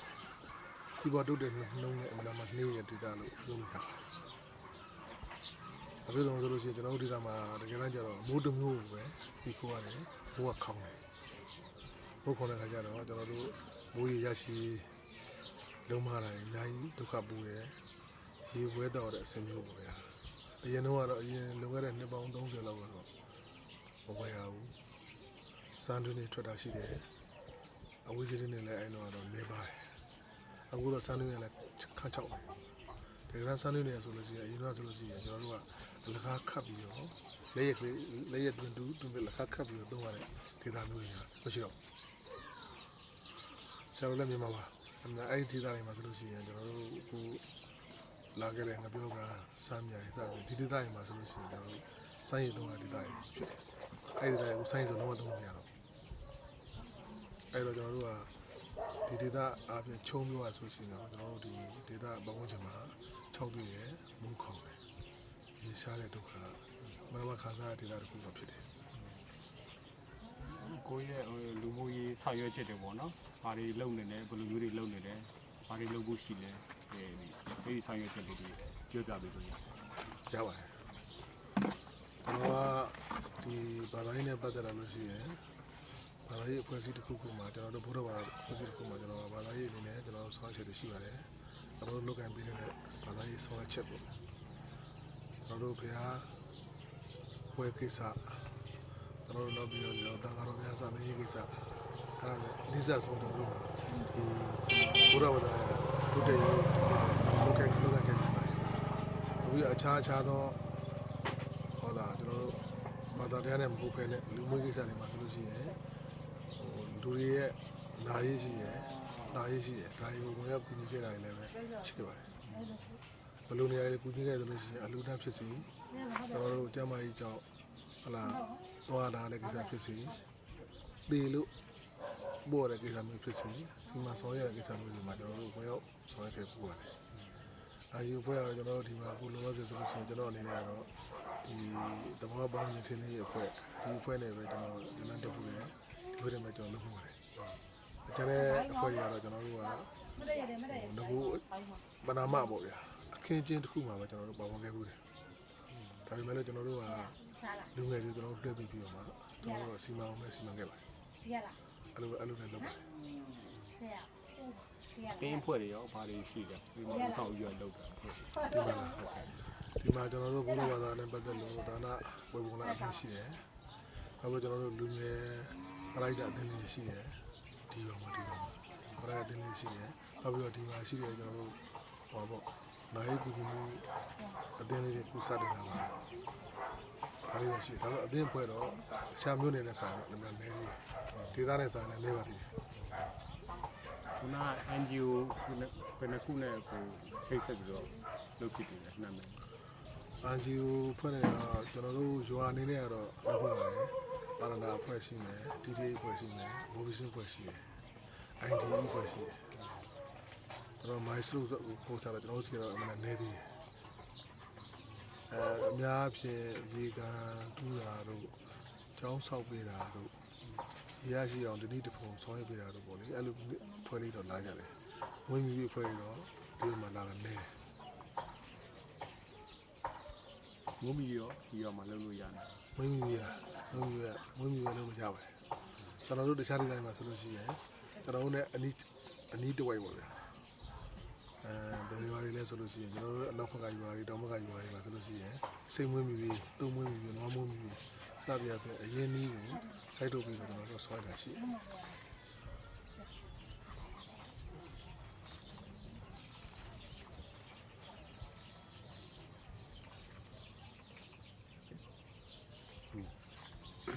Just turn the microphone a little. နာမည်နဲ့နာမည်ရအသက်ရ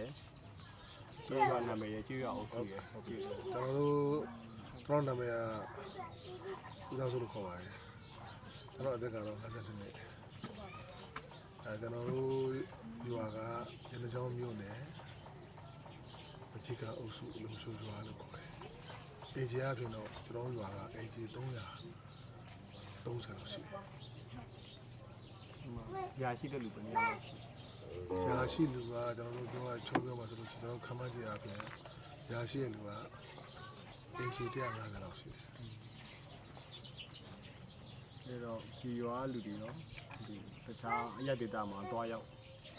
လုပ်ကိုင်တယ်အများကြီးရှိပါတယ်ကျွန်တော်တို့တခြားရက်ဒေတာဆိုလို့ရှိရင်မန္တလေးရန်ကုန်ကျွန်တော်တို့ပင်လယ်ဘက်ပေါ့ဗျာပင်လယ်ကန်းစပ်တွေပဲတွားလုပ်တယ်လို့ရှိတယ်ဒါတော့အလုပ်သမားအဖြစ်နဲ့ပေါ့နောက်ပြီးကျွန်တော်တို့လုံးဝပြနေပဲထိုင်းသွားတာရှိတယ်မလေးသွားတာရှိတယ်ဟောကျွန်တော်တို့ဒီတရုတ်ကူသွားတာရှိတယ်ဒါလေးရတော့နေပါရှိပါတယ်အရွာလုံးကမလားလောက်ရှိမယ်ရောက်နေဒီရွာလုံးမှာအိမ်အောင်စုပေါင်းတချို့အိမ်အောင်စုက1ယောက်ပေါ့တချို့အိမ်အောင်စုက2ယောက်ပေါ့အဲ့ဒါလို့ချုံတယ်မှာဆိုလို့ရှိရင်အိမ်အောင်စု50လောက်ကတော့သွားတာရှိတယ်ကျွန်တော်တို့ကတခြားရွာနဲ့ဆိုင်နည်းနည်းလေးအပြည့်ထွက်နေနေတယ်ဟောရန်ကုန်မလေးသွားဆိုတော့မနေဘူးဗျရန်ကုန်မလေးသွားဆိုလို့ရှိရင်တော့ကျွန်တော်တို့ကထုတ်အောင်လုပ်ရှိတယ်တရားကတော့ရှိတယ်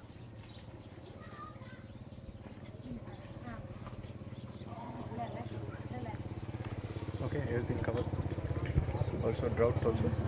Water drought not our drought maybe something about water scarcity and water scarcity is already including solution. Yes. Okay, maybe ask something. ရေရှားပါမှုနဲ့ကြုံတွေ့ရတဲ့အခက်အခဲတွေရယ်နောက်ပြီးအဲ့ဒီရေရှားပါမှုတော့ကြုံရတဲ့အခက်အခဲတွေကိုဘယ်လိုရင်ဆိုင်ဖြေရှင်းလဲဆိုတဲ့ဖြေရှင်းနီလန်းလေးတွေ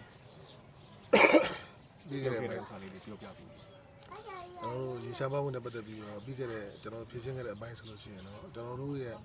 ငယ်စဉ်ကကျွန်တော်တို့ဟို5-6နှစ်သားအရွယ်ကဆိုလို့ရှိရင်အဝေးကိုကျွန်တော်တို့လောလဲရင်နေတယ်သွားပြတက်ရတယ်ကျွန်တော်တို့ဝေးလဲလဲဆိုလို့ရှိရင်9မိုင်3မိုင်စသဖြင့်ပြောပါဗျာအဲ့ဒါတော့ဝေးတဲ့နေရာတွေလဲသွားပြတက်ရတာရှိတယ်အဲ့ဒီရတဲ့နောက်ပိုင်းတော့ကျွန်တော်တို့အခုစေရင်းတွေကိုနိုင်ငံတော်တူပြတာရှိတယ်တချို့နေရာရအောင်တယ်တချို့နေရာမအောင်ဘူးကျွန်တော်ရွာတော့ရေအောင်ခဲ့ရေအောင်ခဲ့တယ်အဲ့ဒီအောင်နေတဲ့လို့ကျွန်တော်တို့ကရေတစီကိုကျွန်တော်တို့ရမငွေထက်ဆက်စီဖို့ထည့်ပြီးတော့မှကျွန်တော်တို့ကသုံးဆွဲတယ်ရမငွေထွက်အောင်လဲကျွန်တော်တို့ဆောင်ရွက်ပြီးတော့မှရေတွင်းကိုကျွန်တော်တို့ရေတွင်းကော်မတီရေတွင်းချစ်ကြိုက်အဖွဲ့အဲ့ဒါဖို့ပြီးတော့မှရေတွင်းကိုတိုးတက်အောင်ဆိုပြီးတော့မှဆောင်ရွက်တဲ့အနေနဲ့ကျွန်တော်တို့ကဖွဲ့စည်းလေးကိုထားပြီးလုပ်တယ် အဲ့ဒီဖွဲ့မှာကိုပါလာ အဲ့ဒီဖွဲ့မှာကြည်ကြရေးအနေနဲ့တော့ပါတယ်။လောက်ကဆောင်ရတာတော့သူတို့လူငယ်တွေကိုလက်ကဆောင်ခိုင်းတယ်။ဘယ်နည်းလို့ရမလဲဘယ်ပုံစံဆောင်ရမလဲဘယ်လိုမှစီကံတည်ဖို့မဆိုပြီးတော့မှဒီစီကံမျိုးတွေတော့ချမှတ်ပေးတာကြီးရှိပါတယ် ခုနဆောစောတော့ဟိုစမ်းရည်တွေထွက်တာဘေကုနှစ်လောက်မှရပ်သွားတယ် ။ဆိုင်ရထက်တာကအနည်းဆုံးကျွန်တော်တို့9နှစ်စနေလောက်ရှိတော့ပြီ။ဟုတ်တယ်။အဲ့ဆိုင်ရတွေကကျွန်တော်တို့ကူးဆိုလို့ရှိရင်မမြင်ဘူးတော့ဖြစ်သွားတယ်။အဲ့ဆိုလို့ရှိရင်အခုကျွန်တော်တို့ဟိုပါပေါ့ဗျာဒီဇင်ဘာဇန်နဝါရီဖေဖော်ဝါရီမအေဘီမေထိအောင်ပေါ့ဗျာ မေလာတော့ထီအောင်ရှိတယ်မေလာကနေဟိုဘက်ကျမှာမိုးနဲ့မဆက်တစ်ဆက်မှာရှိတတ်တာရှိတယ်ဒါမှမဟုတ်အဲ့ဆန်နေရအခုကျွန်တော်ရှိတော့ ဘာဖြစ်လို့မရှိတော့လို့ယူဆထဲနေ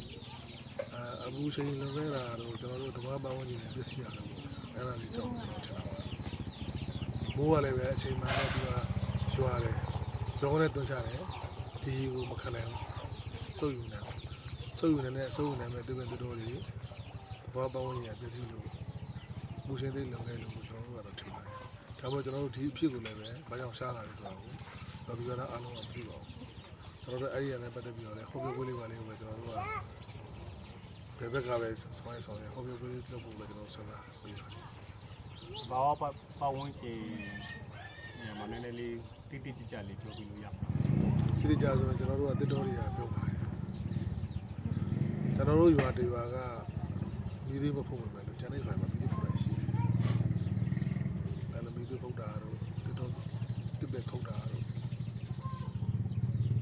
ဒီအဲ့ဒီလိုကိစ္စတော့အဲ့ဒါလေးကြောင့်ကျွန်တော်ကဒီစားရတယ်လို့ထင်တာ ကျေးဇူး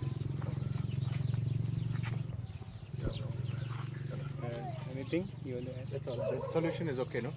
Because that is part of your research project, the how to adapt to drought. So the solution, drought solution is okay? drought solution yes yes okay. Please you said something. Because in the Sumanet research they are talking of solution to drought, right? Adaptation. Adaptation to the climate change So one of it is about drought, right? yes Yeah, about drought Yeah. yeah this one not cover the question So maybe you can ask. Yeah. You know. သူတို့မိုးခေါင်တယ်လို့ပြောတာပေါ့နော်မိုးခေါင်တယ်လို့ရှိတယ်တီးနံယာတီးနံတွေကာကွယ်တဲ့နီလန်းတွေရှိလားဒါမှမဟုတ်လို့ရှိရင်ဘယ်လိုမျိုးလိုက်လျောညီတွေဖြစ်အောင်လို့တော့ပြောင်းလဲလှုပ်ဆိုင်တဲ့နီလန်းတွေတော့ကိုရှိလားမိုးခေါင်လို့ရှိ ဒီလမ်းတွေကကျွန်တော်တို့ဟောပေါ့ထိရောက်တဲ့ဒီလမ်းတော့မဟုတ်ပေါ့ဗျာအသေးစားထိရောက်တဲ့ဒီလမ်းတော့ရှိမှာပါဒါပေမဲ့ကျွန်တော်တို့တောင်သူတွေကအများကြီးမသိဘူးကျွန်တော်တို့ဘယ်လိုထိရောက်လဲဆိုလို့ရှိရင်ကျွန်တော်တို့ဒီအကယ်၍မိုးခေါင်နေရင်ဘယ်လိုမျိုးစီကိုစိုက်မလဲဘယ်လိုသိနေစိုက်မလဲအဲ့ဒီဟာမှာကျွန်တော်တို့ဒေသတွေမှာတတ်တတ်မှတ်မှမရှိဘူးဘာဖြစ်လို့တခုရှိတာကမိုးမခေါင်းလို့ရှိရင်မိုးကောင်းမှကျဲတဲ့ဒေသတစ်ခုဟာမိုးမကောင်းလို့ရှိရင်တော့အများဆုံးပျက်စီးတာများတယ်ကာကွယ်လို့ခက်ခဲတယ်အဲ့ခက်ခဲလို့ရှိရင်ကာကွယ်ခက်ခဲ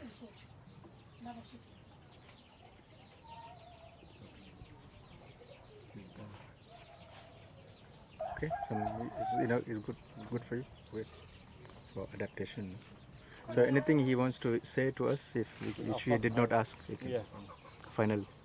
တခြားနောက်ဆုံးနေတယ်ပေါ့နော်ကျွန်တော်တို့မေရိုထဲမှာမပါတဲ့ဥစ္စာတွေအခုပြောချင်တဲ့ရှိတဲ့ဥစ္စာတွေပါတယ်ဒီပေါ့နော်အခုပြောချင်တဲ့ရှိတဲ့ဥစ္စာတွေရောက်ပါတယ် အခုကြောက်လာတယ်ခင်ဗျားတို့ကိုယ်စလဲဖွဲ့နေတော့ပေါ့ဗျာအားလုံးကိုကျွန်တော်ကိုယ်စလဲဖွဲ့9ဦးလာတယ်အခုလည်း9ဦးလာတယ်ကျွန်တော်တို့အနေနဲ့ဒေသခံတယောက်နေနဲ့ကျွန်တော်လည်းကျွန်တော်လည်းဒီလိုမျိုးလုပ်ပါတယ်ကျန်တဲ့ကြေးဝါတွေရပဲဖြစ်ဖြစ်ကျန်တဲ့ဒေသအားလုံးပေါ့ဗျာဘောင်းဝန်းကျင်ဒေသရကျွန်တော်တို့မေးပါတယ်ပြောတော့ဆရာတို့ဘက်ကဘယ်လိုလုပ်ကိုင်ဆောင်ရတယ်ဘယ်လိုကြောက်မင်းများလဲဘယ်ရွေချက်တွေရှိတယ်လဲဆိုတော့ကိစ္စကိုတော့သူတို့ကမေးကြတယ်တော်တော်တို့ကအလဲပါတော့ကျွန်တော်တို့ခံမှန်းပြီးတော့ဖြစ်ရှင်းနေတယ်ပြောပြရတယ်ရှိပါတယ်ဒါလေးတော့ဆရာတို့အနေနဲ့ကနေပြီးတော့ကျွန်တော်တို့ပြောပြခဲ့ရင်ဆရာတို့ရဲ့ပြောပြခဲ့တဲ့အရက်အတိုင်းကျွန်တော်ပြန်ပြောလို့အစီအစဉ်ထင်ပါတယ်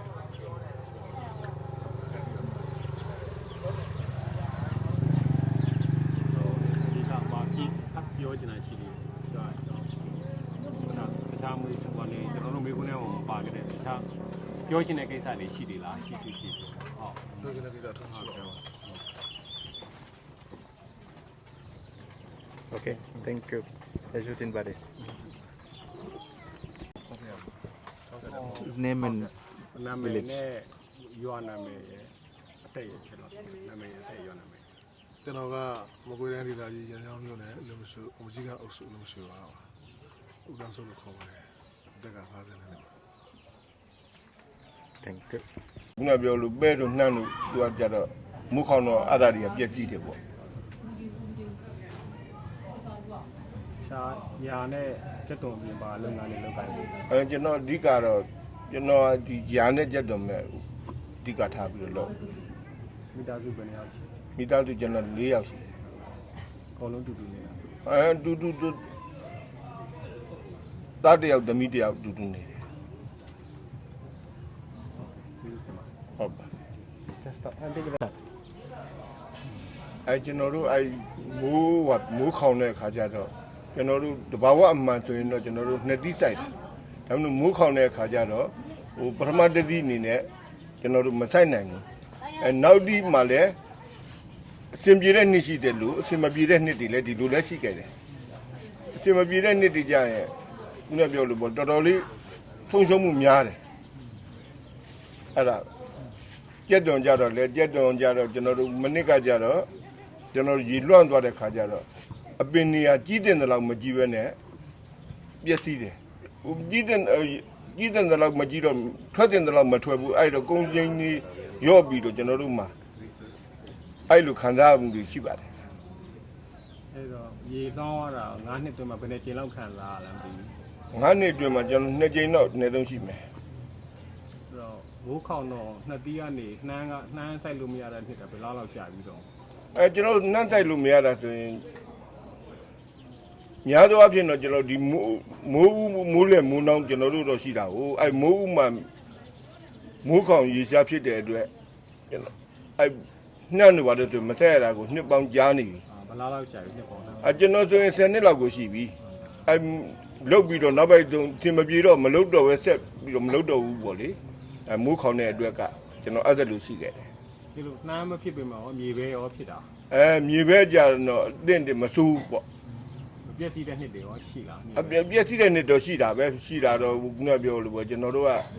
လိုခေါ်မလို့ဆိုတော့မိုးများလို့ပြည့်စီးသွားတာတို့တခါတလေလည်းမိုးနဲလို့ပြည့်စီးသွားတာတို့အဲ့ဒီလူတွေလည်းရှိ လိုနေတဲ့ ရိတ်ချိန်သိမ်းချိန်မှာကျွန်တော်တို့ကမိုးများတဲ့ခါကျတော့သူတို့လှုပ်ချင်တယ်လို့လှုပ်မရတော့ဘူးလေအဲ့ကြတော့ပြည့်စီးတာတို့အပြင်ကမြေပဲပင်တွေကကျွန်တော်တို့ကျဲတာကမြေပဲဆိုလိုက်တဲ့ခါကျတော့မိုးများပြီးတော့အညှောက်ထွက်သွားတာတို့ဘာလို့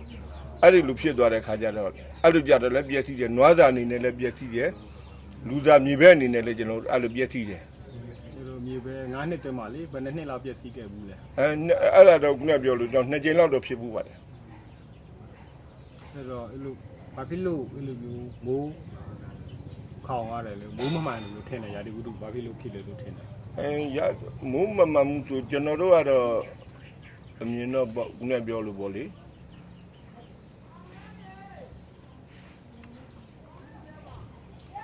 ရာဒီဥတုကလည်း ရာသီဥတုမမှန်တဲ့အကြောင်းရင်းရတယ်ခုနပြောလို့ဒီတစ်ပင်ဝေပင်တွေပြုံးတီးတဲ့သဘောလဲပါမယ်ကျွန်တော်တို့တောင်သူဆိုတော့တောင်သူမြင်ပေါ့လေအဲ့လိုကျွန်တော်တို့ဒေသကငကွာကမူးခေါင်ရီရှာရဝန်းဒေသရဲ့လို့သတ်မှတ်ထားတာအဲ့လိုသတ်မှတ်ထားတာဆိုလိုက်တဲ့အခါကျတော့အဲ့တတ်မှတ်ထားတာနဲ့အညီနောက်ပြီးတော့မိုးတစ်တော်တွေပြုံးတီးသွားတဲ့ခါကျတော့ကျွန်တော်တို့အဲ့ဒါတွေလည်းပါမယ်လို့ကျွန်တော်ထင်ပါတယ် ရေလွှမ်းတာရောဘာကြောက်လို့ဖြစ်နေလဲ ရေလွှမ်းတာကျွန်တော်ရေလွှမ်းတာကြတော့လည်းတစ်ခါရေကြီးပြန်ရောရေကြီးတဲ့ခါကျတော့ကျွန်တော်တို့မှာရေတကာလေးတွေကရေဝကားလို့ရတဲ့ခါကျတော့တကယ်ကျွန်တော်တို့ရဲ့အထက်မှာမိုးတွေများလာတဲ့ခါကျတော့အဲ့ဒီရေတွေကကျွန်တော်တို့ဟွာလို့ဘူးကျွန်တော်တို့လှုပ်ထားတဲ့တာယိုးတွေကိုကြောပြီးတော့မှအဲ့လိုဝင်တယ် ကျေးဇူးတင်ပါတ ဟုတ်ပါရှင် The peanut and that's only big crop. And flooding something. Yeah, already cover. Drop So, cover. okay. I just want to ask him, does he know the term or the meaning of climate change and what he thinks about it? One question. Already cover include the I will ask You can okay. just if he knows what it is and what he thinks it means in his view. Okay. ဦးကြီးရဲ့အမြင်ပေါ့နော်ဟုတ်ကဲ့ရာသီဥတုပြောင်းလဲရတဲ့အကြောင်းရင်းကဦးကြီးအမြင်လေးပေါ့နော်ခေါ်လို့ပြောပြပါတယ်ဆင်တဲ့ဥစ္စာလေးပေါ့နော် ရာသီဥတုပြောင်းနေမြဲတော့ခုနပြောလို့ကျွန်တော်တို့ကငကိုကတိုင်းခုနပြောလို့ပေါ့မိုးခေါင်ရီရှာရဝင်မှာဒီတစ်တော်တွေပါတွေကလည်းပြုံးတီးတယ်လို့အဲ့ဒါကြောင့်ကျွန်တော်ထင်တယ် What did he say? What did he say? No, what did he say? No, that's okay. The human sound is okay. Already cover. No, but what he said just now? Initially this area is a drought area and then because of the forest mainly the forest deforestation The deforestation that is the reason of the climate change okay. Okay. So can we ask him if it gets worse, the drought and flood in the future, what he is thinking of doing, his future? in future Does he have any plan or he's thinking about it? ဒီ climate အနာဂတ်ပေါ့နော်ဒီထက်ပို့ပြီးတော့မိုးခေါင်ရေရှားဖြစ်မယ်ဒီမောခါတရံအဲ့လိုမျိုးကျွတ်တုံကင်းနေရေမြုပ်မယ်ဆိုလို့ရှိရင်ပေါ့နော်ဘယ်လိုအစီအစဉ်တွေရှိလဲဘယ်လိုမျိုးစဉ်းစားထားလဲပေါ့နော်ဘာတွေဘယ်လိုကာကွယ်မလဲဘာအစီအစဉ်တွေရှိလဲပေါ့နော်ဘယ်လိုထင်လဲပေါ့ဒါမှဖြစ်မှာဆိုလို့ရှိရင် ခုနပြောလို့ပေါ့ဒီမိုးခေါင်ရီရှာခုလိုပဲထပ်ဖြစ်လာမယ်ဆိုရင်ကျွန်တော်တို့ကဒီဥစ္စာမဟုတ်ဘဲနဲ့ဒီပြင်လုပ်ငန်းကိုလည်းကျန်းဖန်စဉ်းစားရတော့မယ် ဘယ်လိုမျိုးလဲ ဘယ်လိုမျိုးလဲဆိုတော့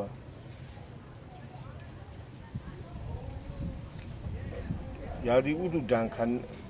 နိုင်တဲ့အတိပင်မျိုးလဲကျွန်တော်တို့ရွေးချယ်ပြီးတော့စိုက်ပျိုးရမယ်ဟိုလကားနေလို့မရဘူးလေလကားနေလို့မရတဲ့ခါကျတော့ဒီရာသီဥတုတန်ကိုလဲခံနိုင်တဲ့အတိပင်မျိုးကိုပြောင်းလဲပြီးတော့စဉ်းစားပြီးတော့မှဒီလိုပဲကျွန်တော်ဆက်ရပဲလို့ကျွန်တော်ဒီလိုပဲထင်တယ် ဒါပင်တွေရှိတယ် ။ဘာပင်နေရှိလဲဆိုတော့အဲ့ကြရင်ကျွန်တော်တို့ကတခါကုန်းရာသီဥတုမှန်မှန်လို့မိုးဘာပြစ်တာဆိုရင်ကျွန်တော်တို့ကဒီချောင်းကိုတစ်ဖက်လက်ချောင်းကြတော့ तू ကလူသလိုနေထားရတာဟိုရာသီဥတုဟိုမိုးလေဝသဘာပြစ်တို့တာဘာဖြစ်တာမိုးလေဝသမှန်းနေရင်ကျွန်တော်တို့ကဘယ်လိုကောင်းတော့ဟို तू ကချောင်းကမျိုးလောက်ထားလို့ရတယ်ပေါ့အဲ့ဒါချောင်းကိုပဲအဓိကထားရမယ်လို့ကျွန်တော်ဒီလိုပဲထင်တယ် ရာသီဥတုမမှန်ရင်ချောင်းလည်းမမှန်တော့ ဟောဒီရတော့ထာဝတင်စီနေတဲ့ချောင်းလေးဒီဥစ္စာကတော့အများအားထာဝတင်စီတင်းနေတဲ့ချောင်းလေးပါရာသီဥတုမမှန်လို့နဲသွားတာဖြစ်မယ်ဒီချောင်းနေနေတော့ပြမသွားဘူးအဲ့လိုတော့ရှိ လူတိုင်းဝိုင်းဆုပ်ကြရင်ဒီချောင်းကလောက်ပါမလား ဒီချောင်းနေနေတော့လောက်တယ် ဟုတ်လား ဟုတ်တယ် ကျေးဇူးတင် ဟုတ်ကဲ့ This is theဟုတ်ပါခင်ဗျာ You want to can name yeah, name and place in final. Okay ဦးကြီးရဲ့နာမည်ဦးကြီးရဲ့အသက်ဦးကြီးရဲ့ရွာဦးကြီးရဲ့ဟိုနေကျွေးရွာအုပ်စုဟိုမြို့နယ်ဟုတ်ကဲ့လေးအခုနောက်ဆုံးကြည့်အကောက်လို့မှတ်တမ်းတင်လို့ Okay ready yes စာဦးကြီးနာမည် ကျွန်တော်နာမည်ဥလဝင်းအသက်က62နှစ်နေတာမကွေးတိုင်း ရင်နှကြောင်းမြို့နယ်36ကျေးရွာအဲ့မှာကျွန်တော်နေပါတယ်ဟုတ် ကျေးဇူးတင် ကျဲ သုံးပြီတော့ဝက် သုံးမျိုးတော့ခွဲပြိုးထောင်ပြီးတော့စိုက်လိုက်တယ် အဲ့လေသုံးပြီတော့ကွာ သုံးခွက် တစ်ခွက်ကို၄ဘူးဟုတ်လား ဟုတ်ဟုတ် အဲ့ဒါစိုက်တော့ဗောဘယ်နဲ့ကြာပြီလားစိုက်တာ တလားခွဲပြည့် ခါတိုင်းနှစ်တည်းကစိုက်ဘယ်နဲ့လောက်ရှိပြီချက်တုံးစိုက်တာငယ်တည်းရတာ ရောက်ခမအိမ်တော့ရောက်ခမစိုက်တယ်ပေါ့နော်ကိုကကူးမှခွဲတော့ကိုကိုဆက်ရတာပေါ့ อ๋อကာမမနေတော့စိုက်လား စိုက်တယ်စိုက် อ๋อဘယ်လောက်နေ့တိုင်းစိုက်တယ်ဗော အဲ ချက်တုံးစိုက်တဲ့နေ့ဘယ်လောက်ကုန်လဲ အားကြဟိုရောက်ခမအိမ်တော့ဥရီစိုက်တာကြတော့ချိန်ဘယ်လို စိုက်တာဈေးဘယ်လောက်ကုန်လဲ ခု2သိန်းကျော်ကို 2သိန်းကျော် ဟုတ် အပီးစည်းဆိုဘယ်လောက်ကုန်3သိန်းလောက်ကုန်လား အဲ့လိုကတော့ကိုကသူတို့လွတ်အားဆိုရင်တော့မသိသေးဘူးဒါကိုပဲခုညနေချောလောင်းမှု ဘယ်လောက်ကုန် ဒီနေ့လား ချက်တုံးစိုက် ဟော 3ခွက်စိုက်ဘယ်လောက် ခုမျိုးအကုန်လုံးပြီးစီ2သိန်းလောက်ကုန်ပြီလို့ ဒါကဘယ်လောက်ကုန်အဲ့ဒါ3သိန်း မ လောက် သိသေးဘူးလေအဲ့လိုတော့မကုန်တော့တော့ သူစုတော့အဲ့ဒါပြောလို့ရတာဗောနော်3ခွက်လောက်စိုက်တယ်ဟိုနေပေါ့ချက်တုံးထွက်လို့ရှိရင်တော့ဒါဒီဥဒုကောင်းအောင်လည်းရတာဗောမကောင်းအောင်လည်းမရရေမြက်ဝါလို့ရှိရင်ဆုံးရှုံးတော့ဗောအဲ့ဒါတွေဗောနော်ပြောပြတယ်တော့မှတ်တာ Okay, can start. Can start ခုန with က the လည်း name. ပဲကျွန်တော်ပြောပြမယ်နော်ဟိုပြောမှကျွန်တော်ကြည့်ပြီးတော့ပြောနော်ဟိုပထမဆုံးဟိုနေနာမည်ရယ်အသက်ရယ်ဟိုနေတဲ့ကြီးရွာရယ်ပြောမယ်ပြီးလို့ရှိရင်ဟိုခုနပြောတဲ့ဘုပ္ပမှာနေတဲ့အကြောင်းဟိုကာမယူတဲ့အကြောင်းဒီလိုပြောင်းလာတဲ့အကြောင်းပြီးလို့ရှိရင်ကျက်သွန်ဆိုင်တဲ့အကြောင်းကျက်သွန်ဘယ်လောက်ကုန်ကြတဲ့အကြောင်းတော့ရာသီဥတုကောင်းရင်ကောင်းတဲ့အကြောင်းပေါ့နော်ဒါလည်းပြောလို့ရှိရင်ရမှာနော်ပြီးတော့ကျွန်တော်ထားဆိုင်Can start? ဟုတ်ကဲ့နာမည်နဲ့ဆက် ကျမနာမည်ជីជីခိုင်လို့ခေါ်ရတယ်နေတာကတော့ညောင်မင်းသားမှာပဲနေပါတယ်ပင်းဝအုပ်စု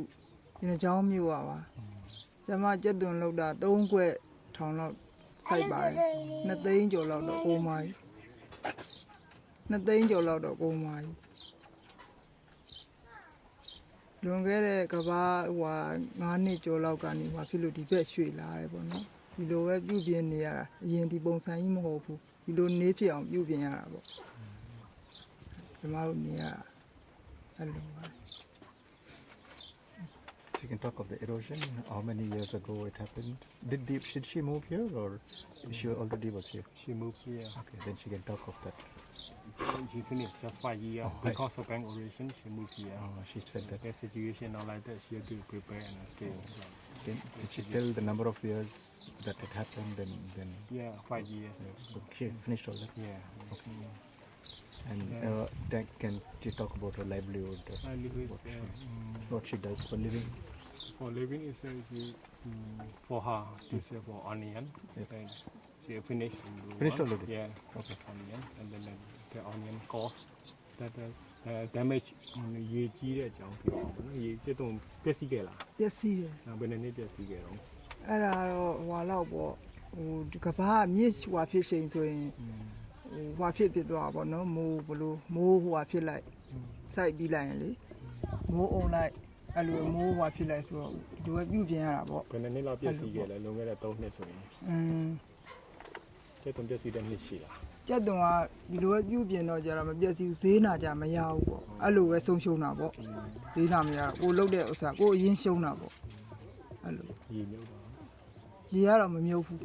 ပဲ့ပဲသွားတာပဲရှိတယ်ပြီးခဲ့တဲ့နှစ်ကတော့ဒီလိုပဲကြက်တုံတော့မဟုတ်တော့ဘူးပေါ့နော်ဒီလိုပဲနောက်တွေဘာတွေကြတော့မြုပ်တယ်အဲ့လိုဟုတ်တယ် ပြောလေ ပဲပင်နောင်တို့ဘာတို့စိုက်တာလေအဲ့ဒါကြရေကြီးချိန်တုန်းကမြုပ်သွားတယ် ရေမြုပ်လို့ ဟုတ်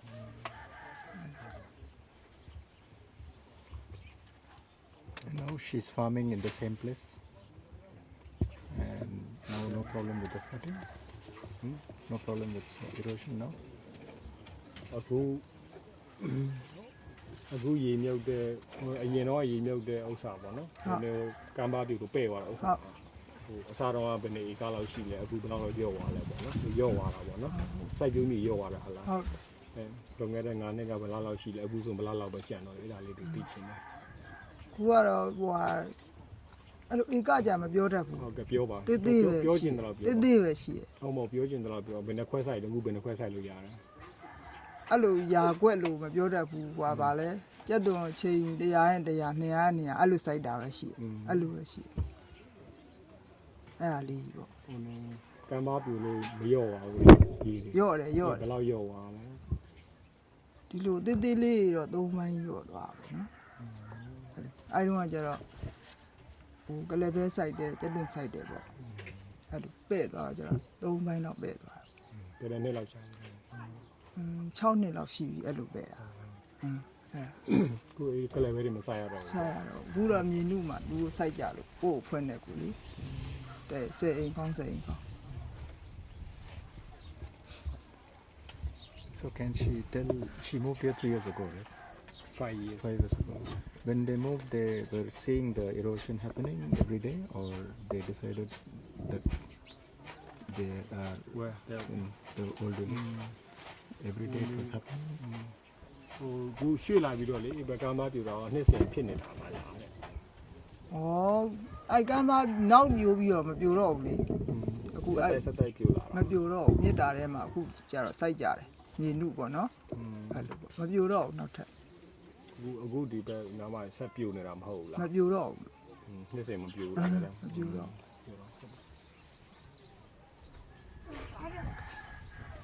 So she, 5 years ago, they saw the land going away, or they were afraid. yeah now going away after that no more erosion But before they moved, it was going away already. The land. ခမ်း It was, ခမ်းနေ sorry like they moved 5 years ago, right? So before 5 years, they in that village, the land was going slowly, or suddenly big land. yeah was big I change. understand okay ကမ်းပါပြူတာလေဟိုလေ9နှစ်တုန်းကတော့စရွှေ့လာတယ်ပေါ့နော်လုံနေတဲ့9နှစ်လောက်အဲ့ဒီ9နှစ်မတိုင်ခင်ကနေတဖြည်းဖြည်းချင်းစီတော့ပဲ့ပြီးတော့ပြူကြခဲ့တယ်လားချက်ချင်းကြီးကမ်းပါအများကြီးပြူကြလို့အကုန်လုံးပြောင်းခဲ့ရတာ မဟုတ်ဘူးတစ်နှစ်နဲ့တစ်နှစ်ပဲ့လိုက်ပြီးမှအဲ့ဒီ9နှစ်လောက်ကမှအိမ်ကြီးရွှေ့ရတာဒီကိုပြုတ်ပြင်းပြီးတော့နေရတာအဲ့လို ပြောအဲ့ဒါပြောလေအဲ့ဒါခုနပြန်ပြောပြ အဲ့ကဘာတစ်နှစ်နဲ့တစ်နှစ်ဟွာဖြစ်ပြီးတော့နောက်ပိုင်းကျမှ9နှစ်လောက်ရှိရကျမှလူပဲဒီကိုရွှေ့ရတာလို့ဒီမှာနေဖို့အစားတခါထွန်းနွားတွေပါငှတက်ပြီးတော့ပြုတ်ပြင်းနေရတယ် So how did they decide to move? They had a meeting of the village, or she just decided that she has to move, or the entire village? Something ဘ about သူဆုံးဖြတ်ပြီလေဒီဘက်ကိုရွှေ့လာဖို့ကအစီရော်ထဲမှာအစီဝေးလုပ်ပြီးတော့ဟိုနေဆုံးဖြတ်ပြီးတော့ရွှေ့လာတာလားကိုယ့်ကိုဒီဘက်ကိုရွှေ့လာတာ ရွာတွေကလူကြီးတွေလေဒီလိုမျိုးရွာဘုံအဲ့လိုလော့ရတာပေါ့ အဲ့ဒါဆိုကံမပြောတော့ရွာထဲလူကြီးတွေစုဟိုနေမို့စုပေါင်းတိုင်ပြီးတော့ကိုယ်နေရာချတာလေအဲ့လိုမျိုး အဲ့လိုနေရဟုတ်တယ်အဲ့လိုနေရလူကြီးတွေကနေပြီးတော့လေသူဒီအဲ့ဒုံငယ်တဲ့9နှစ်လောက်ကနေပဲတော့လူကြီးတွေစုပြီးတော့ဒီလိုဝိုင်းနေရနေဖို့လို့တိန်နဲ့တိန်ချမှတ်ပေးရပေါ့အဲ့လိုနေရ So she decided on her own, or in the village? They The village head village head.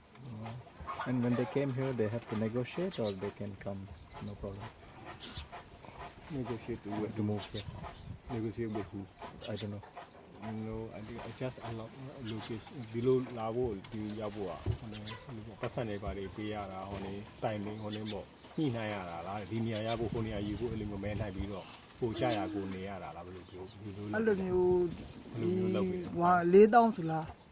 4000ခွဲဆိုလားအဲ့လိုပေးနေရတာ အော်ပေးနေရတာအဲ့တော့မင်းများပေးရလို့နည်းနည်းပေးရလို့200กว่าတာလား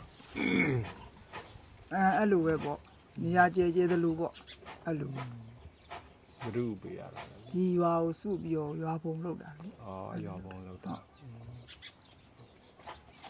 They can just move, or they need to come and talk. you have to pay money the She village said how fund much? it depends on the site just 40,000 and then something depends on the site one Oh. 4000ကနေဘယ်လောက်ထိရှိလဲမသိဘူး အဲ့လိုကြီးပဲအဲ့လိုပဲ တယောက်4000ပဲ ဟုတ် နေရာကြတော့ဘယ်လိုရွေးတော့ နေရာအတောင်ဘလို့ ခါလေးကိုကဒီမှာနေမယ်ဟိုဘက်မှာနေဒီဘက်မှာနေမယ်ဆိုဘယ်လိုရွေး ဩ တော့ အဲ့ဒါဥရသူကိုကမှတ်ရတာပေါ့ဒါသူကိုချပြရတာပေါ့ အော်သူတို့ချ သူကပဲ့နေပဲ့သူကဘွင်အဲ့လိုမျိုးပေါ့ သူက ဘွင်ကဘာပဲ့သွားတော့ဘွင်ပြောင်းမို့လို့လူကအဲ့လိုရောက်ရတာပေါ့ အော်တဖြည်းဖြည်းစီရောက်လာတာပေါ့ ဟုတ်အဲ့လိုပေါ့ တနေ့စီဟော She had to pay money. Yes. Oh. Does she know? Does she know why it happened? The erosion. ဘာဖြစ်လို့ကမ်းပါပြူတယ်လို့ထင်လဲတဲ့သိလားတဲ့ ဒီဦးအဲ့လိုတော့ညစ်ကြီးလို့ပဲတာလို့ပဲထင်ရမလား ဟုတ်ကဲ့ပြောပါပြောရှင်တာ အဲ့လိုပဲထင်တယ်မသိဘူးလို့ ညစ်ပါလဲ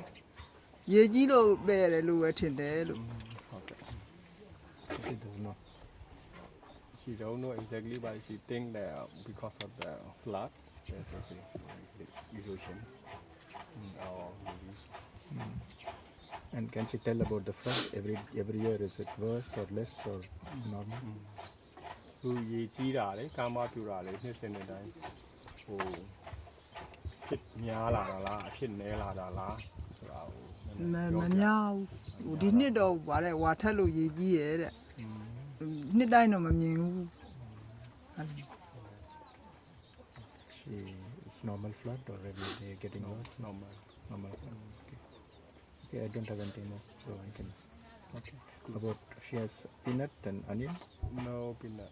Only onion. on onion And she sells to the market and gets yeah money. yes And then just get buys the rice. And the rice she has to buy. yes Can she just explain that little bit about her life? What she does for living? okay ဟိုဒီကျက်တုံထွက်တော့ကျက်တုံရောင်းတယ်ဟိုနေပေါ့ဈေးဝယ်စားတယ်ပေါ့နော်ဈေးကျက်တုံရာတီးနှံနေပေါ့နော်ဟိုဘာကြားထဲမှာဘာတွေစိုက်လဲမသိဘူးဟင်းနီးရက်တွေစိုက်ပြီးတော့တီးထက်တီးညက်တွေစိုက်ပြီးတော့ရောင်းတာအများကြီးရှိတယ်အဲ့ဒါလေးကြီးအစဆုံးပြောပြပါတယ်ကျက်တုံထွက်ကျက်တုံဆန်တွေဝယ်စားတဲ့အကြောင်းပေါ့နော်ဆန်ဝယ်စားတာဟာလား ခုကျက်သွန်ပြီးစမ်းတော့ဝဲစားရတာပေါ့ အဲ့ဒါကြီးပြောပြပါတဲ့တခုံးချင်းတခုံးမေးတော့မဟုတ်ဘူးเนาะပြောပြအမရဲ့နေ့စဉ်ပေါ့လုပ်ငန်းဆောင်တာလေး ကျက်သွန်ပြီးတော့ဟိုအဲဒီနန်းနန်းပင်ချမောင်ကျဲတယ်ပေါ့အဲ့တခါအဲ့ကြအဲ့ဒါပြီးလို့ရှိရင်တခါမိုးရတော့ရေနဲ့စိုက်မရဘူးတည်င်းကျွတ်ကြမှာပြန်စိုက်ကြလေကျက်သွန်အဲ့လိုပဲပေါ့စမ်းဝဲစားတာအဲ့လိုပဲ ဟလာလာကို တနေ့ကို10ဘုံလောက်ကုန်တယ် ဟလာပဲဆံဘလောက်လောက်ပေးရတာ တပီကို1000ကျော်တယ်1300တဲ့ကို2800ပေးရတယ် ဟောနေရောဟင်းဘူးဘလောက်ကုန်တော့ ဟင်းဖို့ဆိုတော့ခရမ်းဒီပါညာဈေးချော်ကြတော့အဲ့လိုကတော့မကုန်ပါဘူး တရက်ကုန်လောက်ကုန် ကုန်မှု90သားလောက်ပဲကုန်တယ်တနေ့ကုန်မှ ဘလောက်လောက်ကုန်လဲ အဆက်ကတော့2000ပတ်ဝန်းကျင်လောက်ပေါ့အဲ့လိုပေါ့ မိသားစုဘယ်နှစ်ယောက်ချက်စား မိသားစုကအခုအိမ်မှာ9ယောက်ထည့်တယ်ဒီကလေးကတိတ်မစားပါဘူး Okay. ကျေးဇူးတင်တယ် Just the name and နောက်ဆုံးနေ village. နာမည်ရဲ့အသက်ရဲ့နေရာလိပ်စာရဲ့ပြန်ပြောပြပါ နာမည်ကျမနာမည်ជីជីခိုင်းနဲ့အသက်42နှစ်ဟိုဟာပင်းဝအုပ်စုညောင်မင်းသားမနေရပေါ့ဒီနှစ်ချောင်းမျိုးနေရပေါ့ Cheers, Denver. ကျန်တော်ရဲ့ဒီနားလေးရေတွန်းလေးရတည်ကျင်တယ် ပြောလေမပြောဘဲနဲ့ခုနကကိုပြီးမှလိုက်ပြောနေတယ် When ကျွန်တော်မှတ်ထားပါလား when they move, they have to get official permission from the village authority or something. they official they because they pay money there's all official When she pays money, she has to borrow money or she has money. ပတ်စံတွေကချီးပြီးပေးရတာလားကိုပတ်စံတွေကိုပေးတာလားတဲ့ဒီပြောင်းလာတော့ ဩဒီလိုပဲကြမ်းဖန်လောက်ကင်ပေးရတာပေါ့ ချီးရလားတဲ့ချီးရလားမရှိရလားဒါမှမေးတာ ချီပေးရတာပေါ့ ရတူဘောတော့ With interest or something. ဒိုးဘလာပေးရတာ ဟိုဟာပဲပေးရတယ်အထဲငှပေါင်းလို့ရှိရင်2ချက်တူ3ချက်တူပဲ ထေဘေးကငါပါကိုထေ ငွေချင်းတွေပါလေစီရပေါ့ မွေးချင်းတွေကိုမပေးရအောင်လား အဲ့လိုမပေးအတူဟိုဆိုင်မဲပေးရတာပေါ့အတူဟိုလိုမျိုးဆွဲရင်တော့9ချက်5ချက်အဲ့လိုပေါ့အတူလေအဲ့လိုပဲပေးရတာပေါ့ Did she pay off the loan now? Finish? ဆက်ပြီးကုန်ပြီပေါ့ယူချမ်းသာလာပြီ ပြောရတဲ့ဖြစ်ပါသေး Okay, that's it.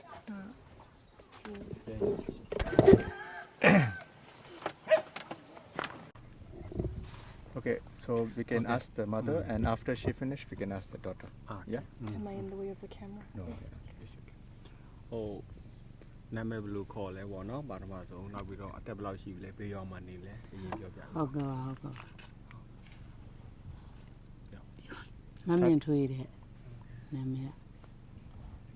အသက်54နှစ်ရှိပြီညောင်မင်းသားလေညောင်မင်းသားရွာ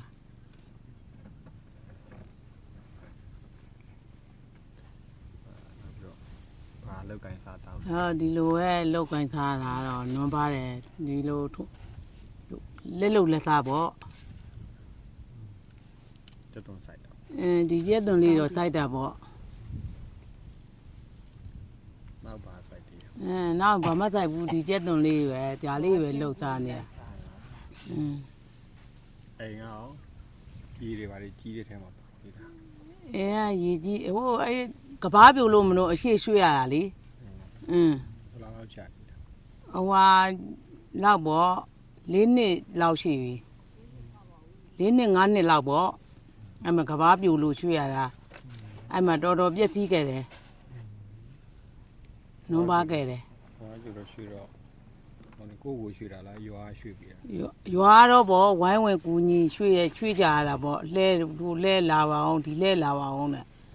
ခေါ်ရတာပေါ့ တော့ဟိုနေရာရောက်တော့မြေကြီးအောင် ဟိုနေရာရောက်တော့မြေကြီးကဝယ်ရတာပေါ့ လောက်ပြန် ကဘာဟွာလေးတော့တူးတဲ့နေရတာဟွာရှေ့လျှောက်ကဘာတဲ့လေဟိုရိုးကြို9000 6000တသိန်းခွဲလောက်တော့ကြတာပေါ့မိသားစုတူးရဖဲရတာပေါ့လားကဘာကြိုကဘာကြောက်အဲ့မယ်ပေါ့လားတသိန်းခွဲလောက်တော့ကုန်မှာပေါ့တသိန်းခွဲ2သိန်းမိသားစုတော့ဘေးတော့ခေါ်ရတာပေါ့အကူကြီးဒီလိုဖျားကုန်းတွေကိုနီးစာရခင်တဲ့လူပေါ့ခေါ်ရတာအကုန်ခေါ်ရတာ ဒါတော့ပတ်စံလေရောမြေကြီးဝယ်တော့ပတ်စံတွေပါလေရှိလားရှိရတယ် ရှိပါဘူးချီးရတာပေါ့ဘယ်ရှိမနှုံး ပတ်စံရှိရလား ချီးရတယ်မရှိဘူး ပတ်စံဘယ်လောက်ရှိရ ငွေတို့ချီးစားရတယ်လေ ပတ်စံဘယ်လောက်ရှိရ တသိန်းလောက်ချီးရတာပေါ့တသိန်းလောက် တိုးပေးရ ဒိုးပေးရတာပေါ့ရှိကြ30ပေါ့အဒူ ဆက်ပြီးပါ စားရတာပေါ့ ပြီးပါ ဒီလိုပဲလောက်ကင်စားလိုက်ပိုးတဲ့ဟာလေးဆက်လိုက်ပေါ့ ပြီးပါပြီလား နည်းနည်းပါးပါတော့ကြံပါသေးတယ် မိသားစုပဲနေရအောင် သမသားသမီး8ယောက် တော်လုံးတူတူနေ မိသားစုတစ်ကြိတ်ပေါ့ တော်လုံးတူတူနေတာ တူတူနေရဆိုဘေးမယ်4ယောက်လေနေထွက်လှုပ်စားနေရတာဒီအိမ်မှာမိသားဖတာ9ယောက် ဘယ်ထွက်ရနေထွက် ဟိုဟာမောဒီလိုမန္တလေးထွက်လိုက်ရန်ကုန်ထွက်လိုက်ပေါ့အဲ့လိုထွက်စားနေရတာသူတို့လာတာလေးမျောစားပေါ့ နိုင်ငံခြား ဟမ် နိုင်ငံခြား နိုင်ငံခြားမရှိပါဘူးမရှိဘူးဒီနားလေးတွေပတ်ချလဲဒီပြန်လာတယ်ဒီလိုပေါင်းတိုးမြက်တင်လိုက်စားပေါ့ပြန်လာရင်ပယံလုတ်လေပယံလိုက်လှုပ်စားရတာ 4ယောက်ကတက်ထက်တောင်းလုံးထွက်နေတာပေါ်ပြန်လာတာလား ထွက်ပါဦးနှစ်ပတ်လဲထွက်ပါဦး1လခွဲလောက်2လလောက်ပေါ့ပြန်လာတာလေပယံလုတ်တာ ပတ်စံပါလာတာပြန်လာရင် ပတ်သက်ကလေးဒီလိုပေါ့ကျွေးလေးဆက်လိုက်သူတို့မလာခင်ကိုကဆွဲယုံစားလိုက် ပတ်စံဘယ်လောက်ပါလာပြန်လာ ပါပါဦးပတ်သက်ပါမတစ်ခါပါမတသိန်းကျော်တသိန်းပေါ့ဘာသူတို့စားတဲ့လိမ့်နဲ့ဝိထာစားတာနဲ့ဘာပါလိမ့်မနော် ဘယ်နဲ့လဲဘယ်နဲ့ဦးသမင်းဘယ်လောက်ချရလဲ သမင်းချက်ရရဲ့ကူမိသားဖတာမိသားစုစုံရင်တော့10ဘုံလောက်ချက်ရ အခုဘယ်နေရာပါလာချ ဟူတော့သားမိသားဖ9ယောက်5ဘုံ6ဘုံ မနေ့9ဘုံည9ဘုံ ဟင်းရဘူးဘယ်လောက်ကုန်လဲတရက် ကုံတာပေါ့ဟင်းရဘူတို့စီဘို့တို့ဆိုရင်ဘယ်နဲ့မနော် တရက် ဝင်ငွေနဲ့ထွက်ငွေနဲ့မျှဘူးလေ တရက်ဘယ်လောက်ကုန်လားတရက်တူ ကုံတော့ပေါ့တရက်2000 3000ဘို့တော့ ဒါတော့ရေကြီးတို့ရေမြုပ်တို့ရာခင်းနေပြက်စီးတဲ့နှစ်တွေရှိလား ပြည့်စီမိုးကောင်းမှရတာမိုးမကောင်းရင်လည်းမရဘူး ဘေးခင်းကိုပြောတာတော့မိုးကောင်းရင် ဟိုကုန်းမော်တွေပေါ့သူတို့ကုန်းမော်ကျမတို့ကတော့ကုန်းမော်မြေမရှိပါဘူးမြေရှိရဲ့လူတွေကြတော့ပြည့်စီရဲ့လေ ကိုနမ မဆိုင်ဘူး အဲ့ဒါကိုနဲ့မဆိုင်ဘူးမြေမရှိဘူးကုန်းပေါ်ကတော့ ရာမရှိရလို့တော့ကိုင်းလေးလှုပ်စား ကိုင်းလေးလှုပ်စားပေါ့ရာမရှိရဲ့လူကတော့ ကိုင်းရောရာသူကြောက်ပျက်စီးတဲ့နှစ်တွေရှိလားကိုင်းလို့တော့ ရှိတာပေါ့ပျက်စီးတာပေါ့ပျက်စီးတဲ့အခါ ရက်ကဆို စောစောရက်ကဆိုဒါပျက်စီးတာ နှင်းနေ နှင်းနေနဲ့လေမတရားပျက်စီးတယ်ကျက်တုံခင်းနေမရဘူးဒီနှစ် ကိုစားမစားဘူးဆေးဝယ်ရတာပေါ့ ဟုတ်တယ် ပျက်စီးတော့ ပျက်စီးတယ် If they do only one crop, then the rest of the year what they do? ကျန်တဲ့ဒီကျက်တုံမရှိတဲ့ကျန်တဲ့ချိန်နေမှာတော့ဒီကောင်ကျက်တုံဆိုင်တာ၄လနော် ဟုတ်တယ် ကျန်တဲ့၈လမှာဘာတွေလုပ်တယ် ရှစ်လာဒီလိုပဲဒီလိုလောက်ကင်စားရတာပဲဘေးထွက်စားရတာပဲရွာအလုံးမရှိတော့လေနှွေခေါင်ခေါင်လေဘေးထွက်လောက်ရတာပေါ့ ပြန်မှတလို့တယ်ဘေးဆိုတာ ဒီလိုတောင်ကံပြားမကွေးလေပေါင်းတိုးမြက်တင်ပေါ့အဲ့လိုလိုက်စားရတာ အဲ့မှာတော့ခြေချိုက်တဲ့စားတာပေါ့ တလားလောက်ရှိပြန်လာဟိုမလုံနိုင်ရင်15ရက်လောက်ရှိပြန်လာပေါ့ အဲ့မှာတော့လှုပ်စားတော့ ဒီလိုလှုပ်စားရတာပေါ့မိသားစု စုပြီးသွားကြတာ စုပြီးသွားကြတာပဲ နောက်ပြီးတော့ဘယ်နှလလောက်လဲအမှတလလောက်နောက်ကျန်တဲ့9လလောက်ပဲမှာလောက်6လလောက် ဒီလိုကအဲ့လိုတခါလေလဲအိမ်နေလိုက်ပေါ့အိမ်မနေတဲ့ခါလဲအဲ့ခကြီးထွက်လိုက်ပေါ့အိမ်နားတဲ့ခါလဲနားပေါ့ နေစားလိုက် နေသားပေါ့စားတဲ့ခါလဲစားပေါ့စားတဲ့ခါလဲဒီလိုပေါ့ဒီလိုနေရတာပေါ့ကိုမိသားစုရှိရနေချက်စားပေါ့မရှိရနေနေပေါ့ခွေးအိမ်နေပေါ့မိုးတဲ့ရင် So what do they do? Rest of the year? they migrate to another area they do about 1 or 2 months For what work? for their like daily wages basis just on their another fee Labor or field? yeah or labor like as a field labor. or construction? Or? No the Like same farm. thing yeah Oh. farm yeah. This area is no more farm so they have to do the farm where In the they dry not- season. Oh. Okay. Can we ask her now? sure Can come sit next to her mom. မမေနားနဲ့တူးပြီးတော့ထိုင်နေ မင်းနဲ့တို့ထိုင်နေဘူးလို့တဲ့ အနောက်အမကြီးမဖြစ်နဲ့နော် One minute, I'llပါအောင်မယ် reset the camera.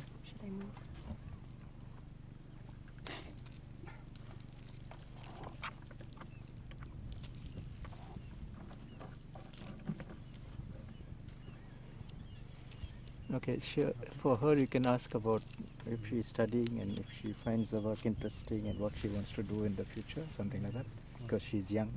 person. Okay, stuck. ဟိုနေဆက်ပြီးတော့ပြောနော်သမီးဟိုနာမည်ရယ်သမီးအသက်ရယ်ဒီဝိပါဝိုင်းကူနေတယ်ဟုတ်တော့ပညာရေးနဲ့ပတ်သက်ပြီးတော့ဘာတွေကိုစိတ်ဝင်စားတယ်ဘာတွေလုပ်ချင်လဲပေါ့နော်ဘာတွေဖြစ်ချင်လဲစသည်ဖြစ်ပေါ့နော်ဒီအရာတွေပြောပြပါ နင်းပြောပြတယ် ဒိတ်တွေ ဖြစ်ချင်ပြောပြီးပြောပါ ဒိတ်တွေလို့ ဒိတ်တွေဟာ ကိုလှုပ်ချင်တဲ့အလုပ်ပြောပြလိုက်ပေါ့ကိုအိမ်မှာနွမ်းပါတဲ့သူ မိကဝိုင်းကူလို့တာ အမကြီးတိတ်နေပါ မိကဝိုင်းကူလို့တာဟာဟိုဟာဆရာမလို့တာဟာနာပါ ဆရာမ ပါဆရာမ ကျောင်းဆရာ How old is she? ဘုမနဲ့တန်းရောက်တယ်ဘယ်လောက်ရှိ ခုနှစ်တန်း14နှစ် ဒီမှာခု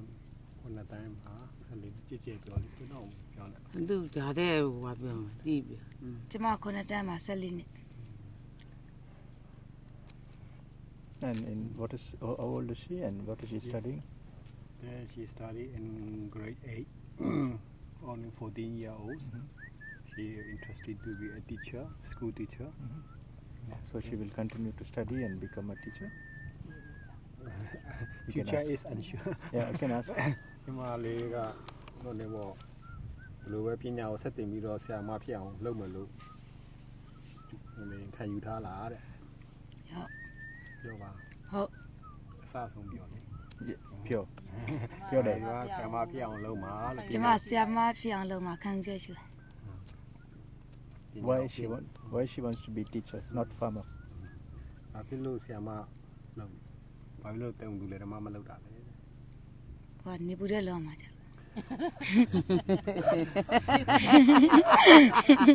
Why? တယ်လေ She don't want to walk in the sunshine. Nice. သူခံယူချက်တော့အဲ့လိုပဲသူစိတ်တယ်တော့ Honest answer.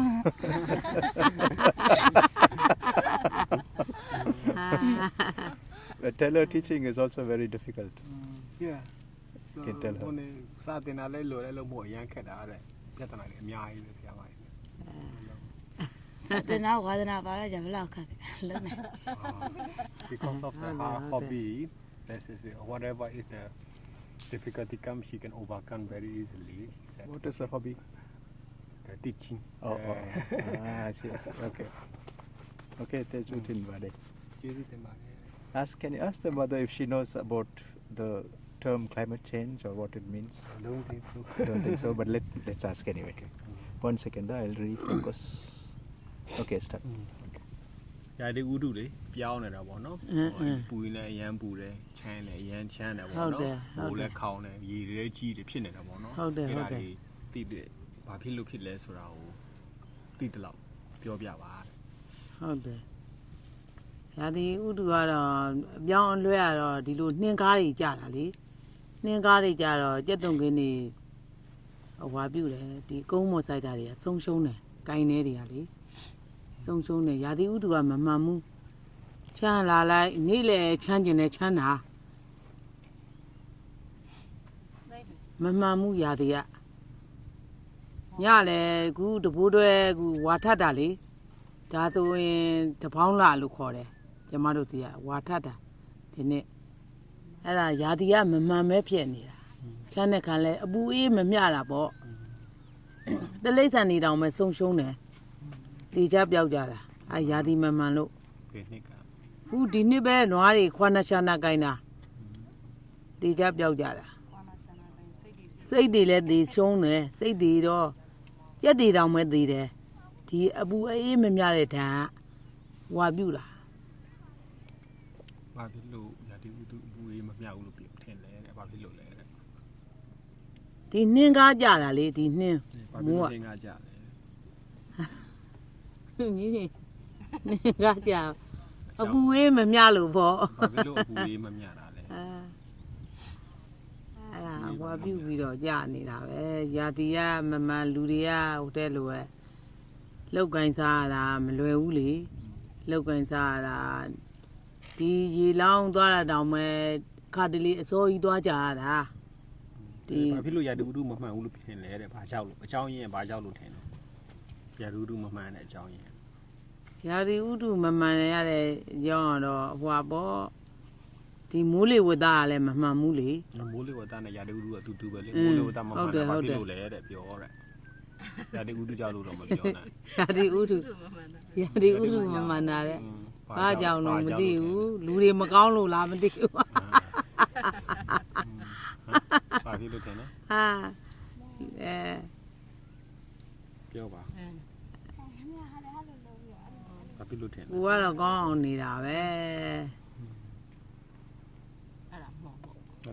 Nothing. Okay. So if the weather is changing and the more flood, does she know that it may get worse? That there may be less rain in the future, something like that. Has she heard about the news or something? Just about. မင်းတို့တလုံးစားရပါမယ်ကြောင်းတော်တော်နဲ့စားအလွယ်တကူစားလို့မရဘူးလောရတာမတရားကိုလောရတာအဲ့မနေ့ကတိုင်းပြန်ရဘူးအဲ့မယ်ရီလောင်းရကလေးမလေးတနာလို့ကြောင်းသားမလေးတနာလို့မအေးကကူးညီညာလောင်းရတာသူ့ကြလဲနုလို့မနု Just ask her if she knows that future there may be less rain or more erosion, something like that. Does she know about it or is she worried or something? ဒီနောက်နှစ်ဒီမှာပေါ့နော် ဟုတ်တယ် ရေတွေကြီးမာလားမိုးတွေနဲမာလားကမ်းမတွေပြိုနိုင်တယ်တော့အဲ့ဒါအကြောင်းတွေသိတာတဲ့ဖြစ်နိုင်မယ်လို့ထင်လားတဲ့ အဲ့ဒါလာမဲ့အဖြစ်ကတော့မပြောတတ်ဘူးအဲ့ဒါကတော့ ဘာမှသတိမထားဘူးလား သတိမထားမိဘူးအဲ့ဒါကတော့ Okay she not aware of that one Okay Shejutin Bade ဟုတ်တယ်နာမည်ဘယ်လိုခေါ် you want to name name and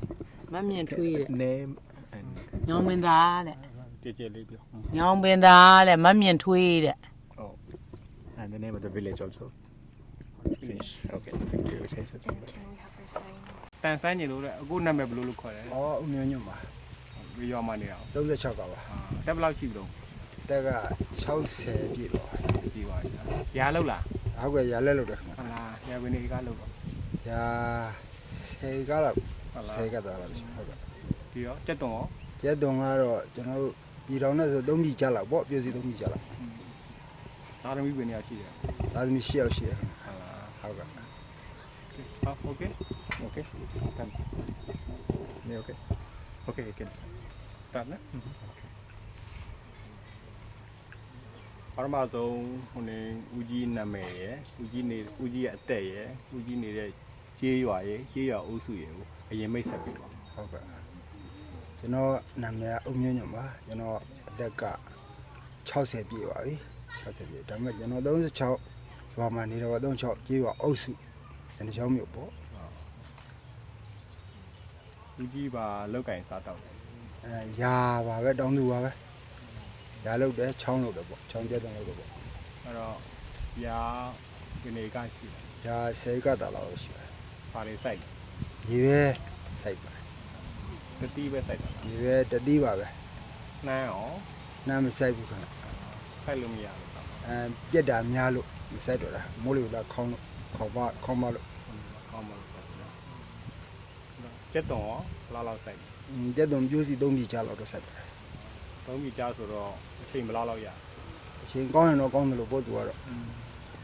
သုံးပြီကြားကုန်ကြတဲ့ဈေးကများလား များပါတယ် လောက်ကုန်တဲ့ဒီကြားဈေး ပြည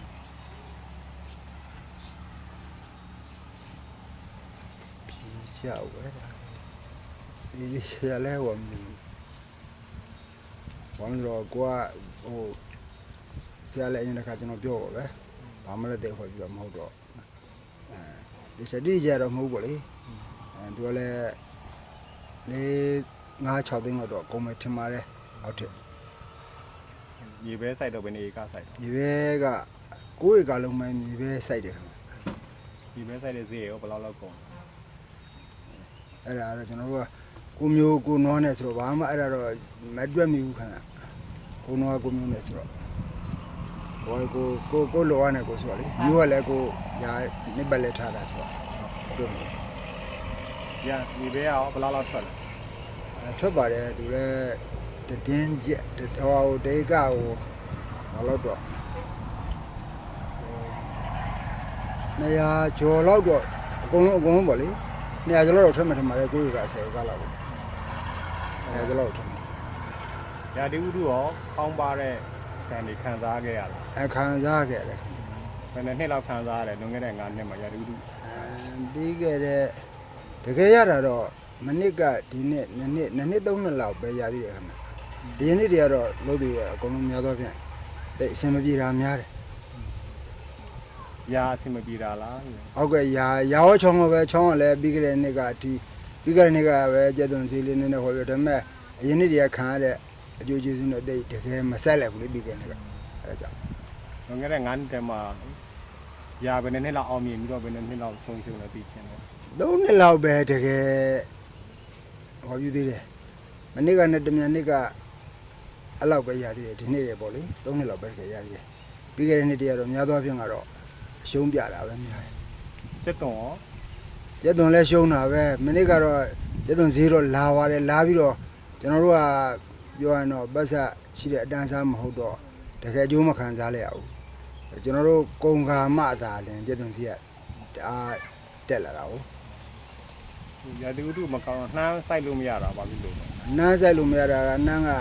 ပြောရရင်တော့များသောအားဖြင့်စိုက်တယ်ကျဲတယ်ပြက်တယ်မတကယ်အပွင့်ချိန်ပြီးချိန်မှာမိုးကမလာတော့ပြက်တာများတယ်ဒါကြောင့်မလို့ကျွန်တော်ဒီ36ရွာအနေနဲ့တော့နှမ်းဆိုင်တောင်ရှိကိုမရှိတော့ရှားပါတယ် အဲ့တော့ရာဒီဥတုမကောင်းတဲ့ကြောင်းရင်းဘာဖြစ်လို့ထင် အဲ့ဒါတော့ကျွန်တော်လည်းမပြောတတ်ဘူးခင်ဗျာ ထင်တဲ့ဥစ္စာလေး ထင်တာကတော့မိုးမရွာတာပဲဒီလိုပဲတွေ့ရတာပဲဘာကြောင့်ညာကြောင့်ကျွန်တော်အဲ့ဒါတော့မပြောတတ်ဘူး လူမိသားစုအိမ်မှာဘယ်နှစ်ယောက်တူနေတော့ မိသားစုအိမ်မှာ6ယောက်လောက်ပေါ့6ယောက်မိပါအောင်ဆိုတော့8ယောက်လောက်ပေါ့ ဆံမတဘူးချက်ကုန်တယ် စံကတော့ညမနေ့ဆိုတော့3ခွက်လောက်တော့ကုန်မယ်ထင်တယ်ဗျ12ပုံလောက်ဟုတ်ကဲ့ စင်စားစုရေရောတရက်ကိုဘယ်လောက်ကုန်လဲအိမ်မှာမိသားစု 9000 6000လောက်တော့ကုန်မယ်ထင်ပါတယ်အဲ့တော့ကုန်မယ်ထင်တယ် ကျေးဇူးတင်ပါတယ် ဟုတ်ကဲ့ We talk about the flooding already. Flash flood. not destroy the boat. not city They can ask them. That is the important thing. ရေလွှမ်းတဲ့ကိစ္စလေ How many times and since when? ရေလွှမ်းတဲ့ကိစ္စ ဟုတ်ကဲ့ ဘယ်နဲ့ချိန်လောက်ခံစားရတယ်ပြီးချိန်တွေကခံစားနေရတယ်ပေါ့နော်ခုခုနကျွန်တော်မေးသူပဲ तू က ဟုတ်ကဲ့ ကျက်တုံကင်းရေလွှမ်းတဲ့ကိစ္စ9နှစ်တွင်းမှာ3ချိန်လောက်ဆို3ချိန်နဲ့ချိန်ဆိုနဲ့ချိန်ပေါ့နော်ကျက်တုံခင်းပြက်စီးတဲ့နှစ်တွေကရေလွှမ်းလို့ပေါ့ကျွန်တော်အမြင်ရပေါ့နော်ဟုတ်လားဟုတ်လားမသိဘူးအခုကျွန်တော်မေးမယ်နော် ဟုတ်ကဲ့ ဟိုနေကျက်တုံကင်းရေလွှမ်းတာလေ ဟုတ်ကဲ့ ဘယ်နဲ့ချိန်လောက်ခံစားရတယ်လွန်ခဲ့တဲ့9နှစ်မှာ မနစ်ကလောက်ပဲဒါတော့ကျွန်တော်မခံဘူးဒါပုံလည်းပဲကျွန်တော်ဟိုပြောရတော့ကျက်တုံငင်းနဲ့ချောင်းနဲ့နီးတဲ့လူလောက်ပဲခံကြရတယ်ကျွန်တော်မခံဘူးဒါပေမဲ့ဟောပြူကျက်တုံငင်းအနေနဲ့တော့မနစ်ကပဲဈေးလာလိုက်တာဒါပေမဲ့ကျွန်တော်ဈေးလာတဲ့အချိန်မှာကျွန်တော်မရှိတဲ့အတွက်အကျိုးမခံစားဘူးလောက်တယ်လို့ရတယ် ကျက်တုံကင်းပြက်စီးတာပဲနှစ်ကတော့ရေလွှမ်းလို့ဒီနယ်ဘက်မှာ ဒီနယ်ဘက်မှာ96လောက်ပါ လွန်ခဲ့တဲ့နှစ်ကရေကြီးလို့ပြက်စီးသွား မနစ်ကရေလာတော့လာတယ်ဒါပေမဲ့ဟိုကျွန်တော်ပြောပါဩပြက်တဲ့လူတော့ပြက်တယ်ကျွန်တော်တော့မပြက်လိုက်ဘူးလူတော်တော်များများလေးတော့တချို့အဲပြောတော့ဟိုချောင်းဘေးကတ်နေလူတော်များများတော့ပြက်တယ်ကျွန်တော်မနစ်ကမိုးမရွာတော့ခုံမောတားကြတော့ခုံမောဆိုတော့မပြက်လိုက်ဘူးအဲ့ဒါပေမဲ့ရေတော့မပါဘူးပေါ့ဗျာဒါပေမဲ့ရာသီဥတုမိုးရွာတော့ရေဝင်တော့နည်းနည်းတော့ထွက်တဲ့တော့မထွက်တော့တာပေါ့အဲ့လိုတော့ပြက်တယ်ပေါ့ လွန်ခဲ့တဲ့9နှစ်မှာထွက်တဲ့လောက်မထွက်တဲ့နှစ်တွေပဲနှစ်နှစ်လောက်ရှိတယ်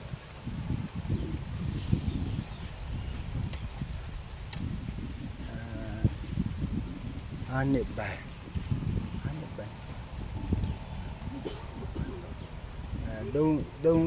ှစ်လောက် ဟုတ်ပါဒီကျက်တုံကဟိုနေအရှုံးပေါ်တာဆိုတာနေစိုက်စည်းနဲ့ထွက်တဲ့စည်းနဲ့မကာမိလို့လားပြက်စီးလို့လား ထွက်တဲ့ဈေးကဟိုထွက်တဲ့ကုန်ချိန်ကနေတာတစ်မျိုးဈေးနေတာတစ်မျိုးနဲ့အဲကြောင့်ဈေးကလည်းတကယ်တကယ်ကျတော့ကျွန်တော်တို့ကုလို့ရတာတော်တော်အရင်ဝင်ပြီးတော့တကယ်တကယ်ကျတော့ရောင်းရတဲ့ချင်းကျတော့ဈေးကမကြိုက်တော့အဲ့ဒါမှလည်းရှုံးပေါ်တာ ထွက်တဲ့ကုန်ချိန်နေရတဲ့အကြောင်းရင်းကဘာဖြစ်လို့ထင်လဲ အဲ့ဒါကလည်းခုနကပြောသလိုပေါ့ရာသီဥတုနဲ့ရှင်းရတာဆိုတော့တစ်ခါမှရာသီဥတုကမိုးမရွာသည့်ရေမတိုက်ထိတိုင်အောင်တောင်းရာသီဥတုကအုံမှန်နေတာတို့ဘာလို့ကျတော့ပိုးကြတာတို့ဘာတို့မျိုးလဲရှိတာဟုတ်အဲ့လိုကြောင့်အပြင်ကောင်းတဲ့တော့မကောင်းမဲနဲ့ပေါ့အဲ့လိုလေး အများစုကရာသီဥတုပေါ်မီခုနေရတာ ဟုတ်တယ်ခင်ဗျဟုတ်တယ် ဆိုရင်လွန်ခဲ့တဲ့3နှစ်ကရောရာသီဥတုကောင်းကြလားမကောင်းကြလားကျက်တုံထွက်ကြလားမထွက်ကြလား တင်းမှာပဲတိတ်ဟိုလိုထွက်ကြည့်တော့မဟုတ်ကြပါဘူးဘယ်သူပဲဖြစ်ဖြစ်တင်းမှာပဲတချို့တော့ဆိုးဆိုးဝါးဖြစ်တော့တင်မဲ့တချို့လည်းတင်းနဲ့ပါပဲ ကျေးဇူးတင်ပါ ဟုတ်ပါဘူးကျွန်တော်လည်းကျေးဇူးတင်ပါတယ် Can you say his name and place one more time clearly? နောက်ဆုံးချိန်ဦးကြီးနဲ့နာမည်ရဲ့ဦးကြီးအသက်ရဲ့နေရလိပ်စာရဲ့ ဟုတ်ကဲ့ ဘောနော်ဟုတ်တယ်ပေါ့ဟုတ်တယ်နောက်တစ်ချိန်တစ်ချက်လောက်ပြောပြပါဦးနော် ဟောကျွန်တော်နာမည်ကဦးမျိုးညမှာ36မှာနေပါတယ်ကျွန်တော်အသက်က60ပါ36အုပ်စုပါညနေချောင်းမြို့ပါ ကျေးဇူးတင်ပါတယ် ဟုတ်ကဲ့ကျေးဇူးတင်ပါတယ် Could you also please ask him? လောတယ်တော့ဆိုတော့အကြီးမားဆုံးပြဿနာတက်နေတာ Okay, thank you. လောတယ်တော့ဆိုတော့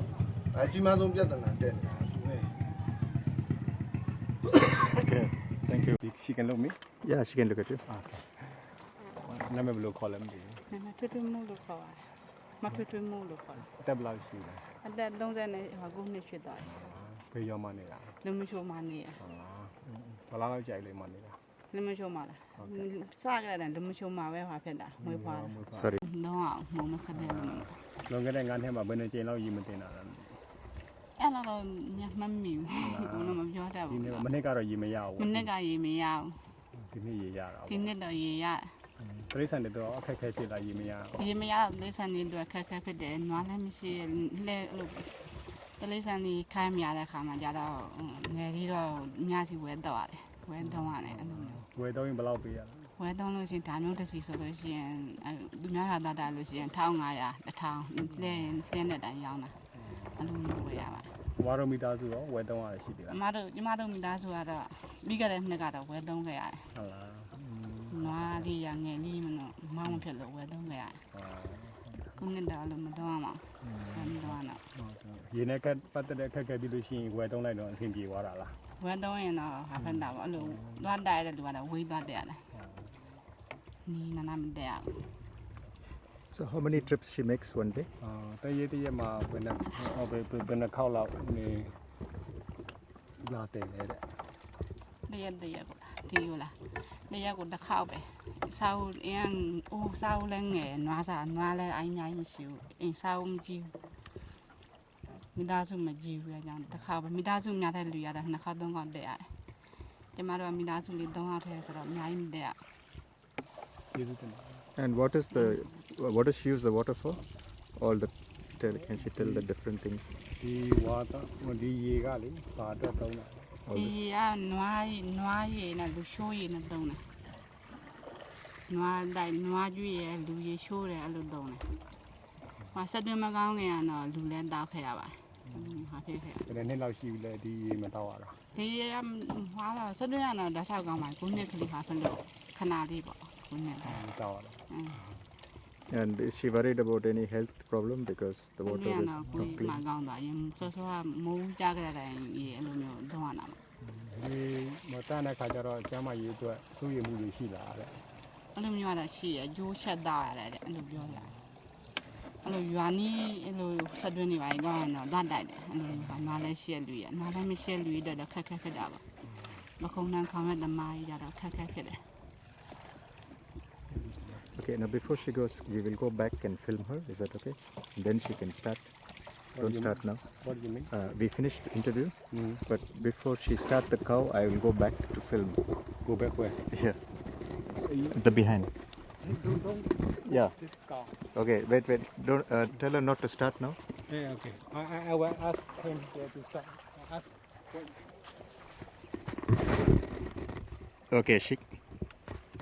Okay, she can start now. Okay. Him.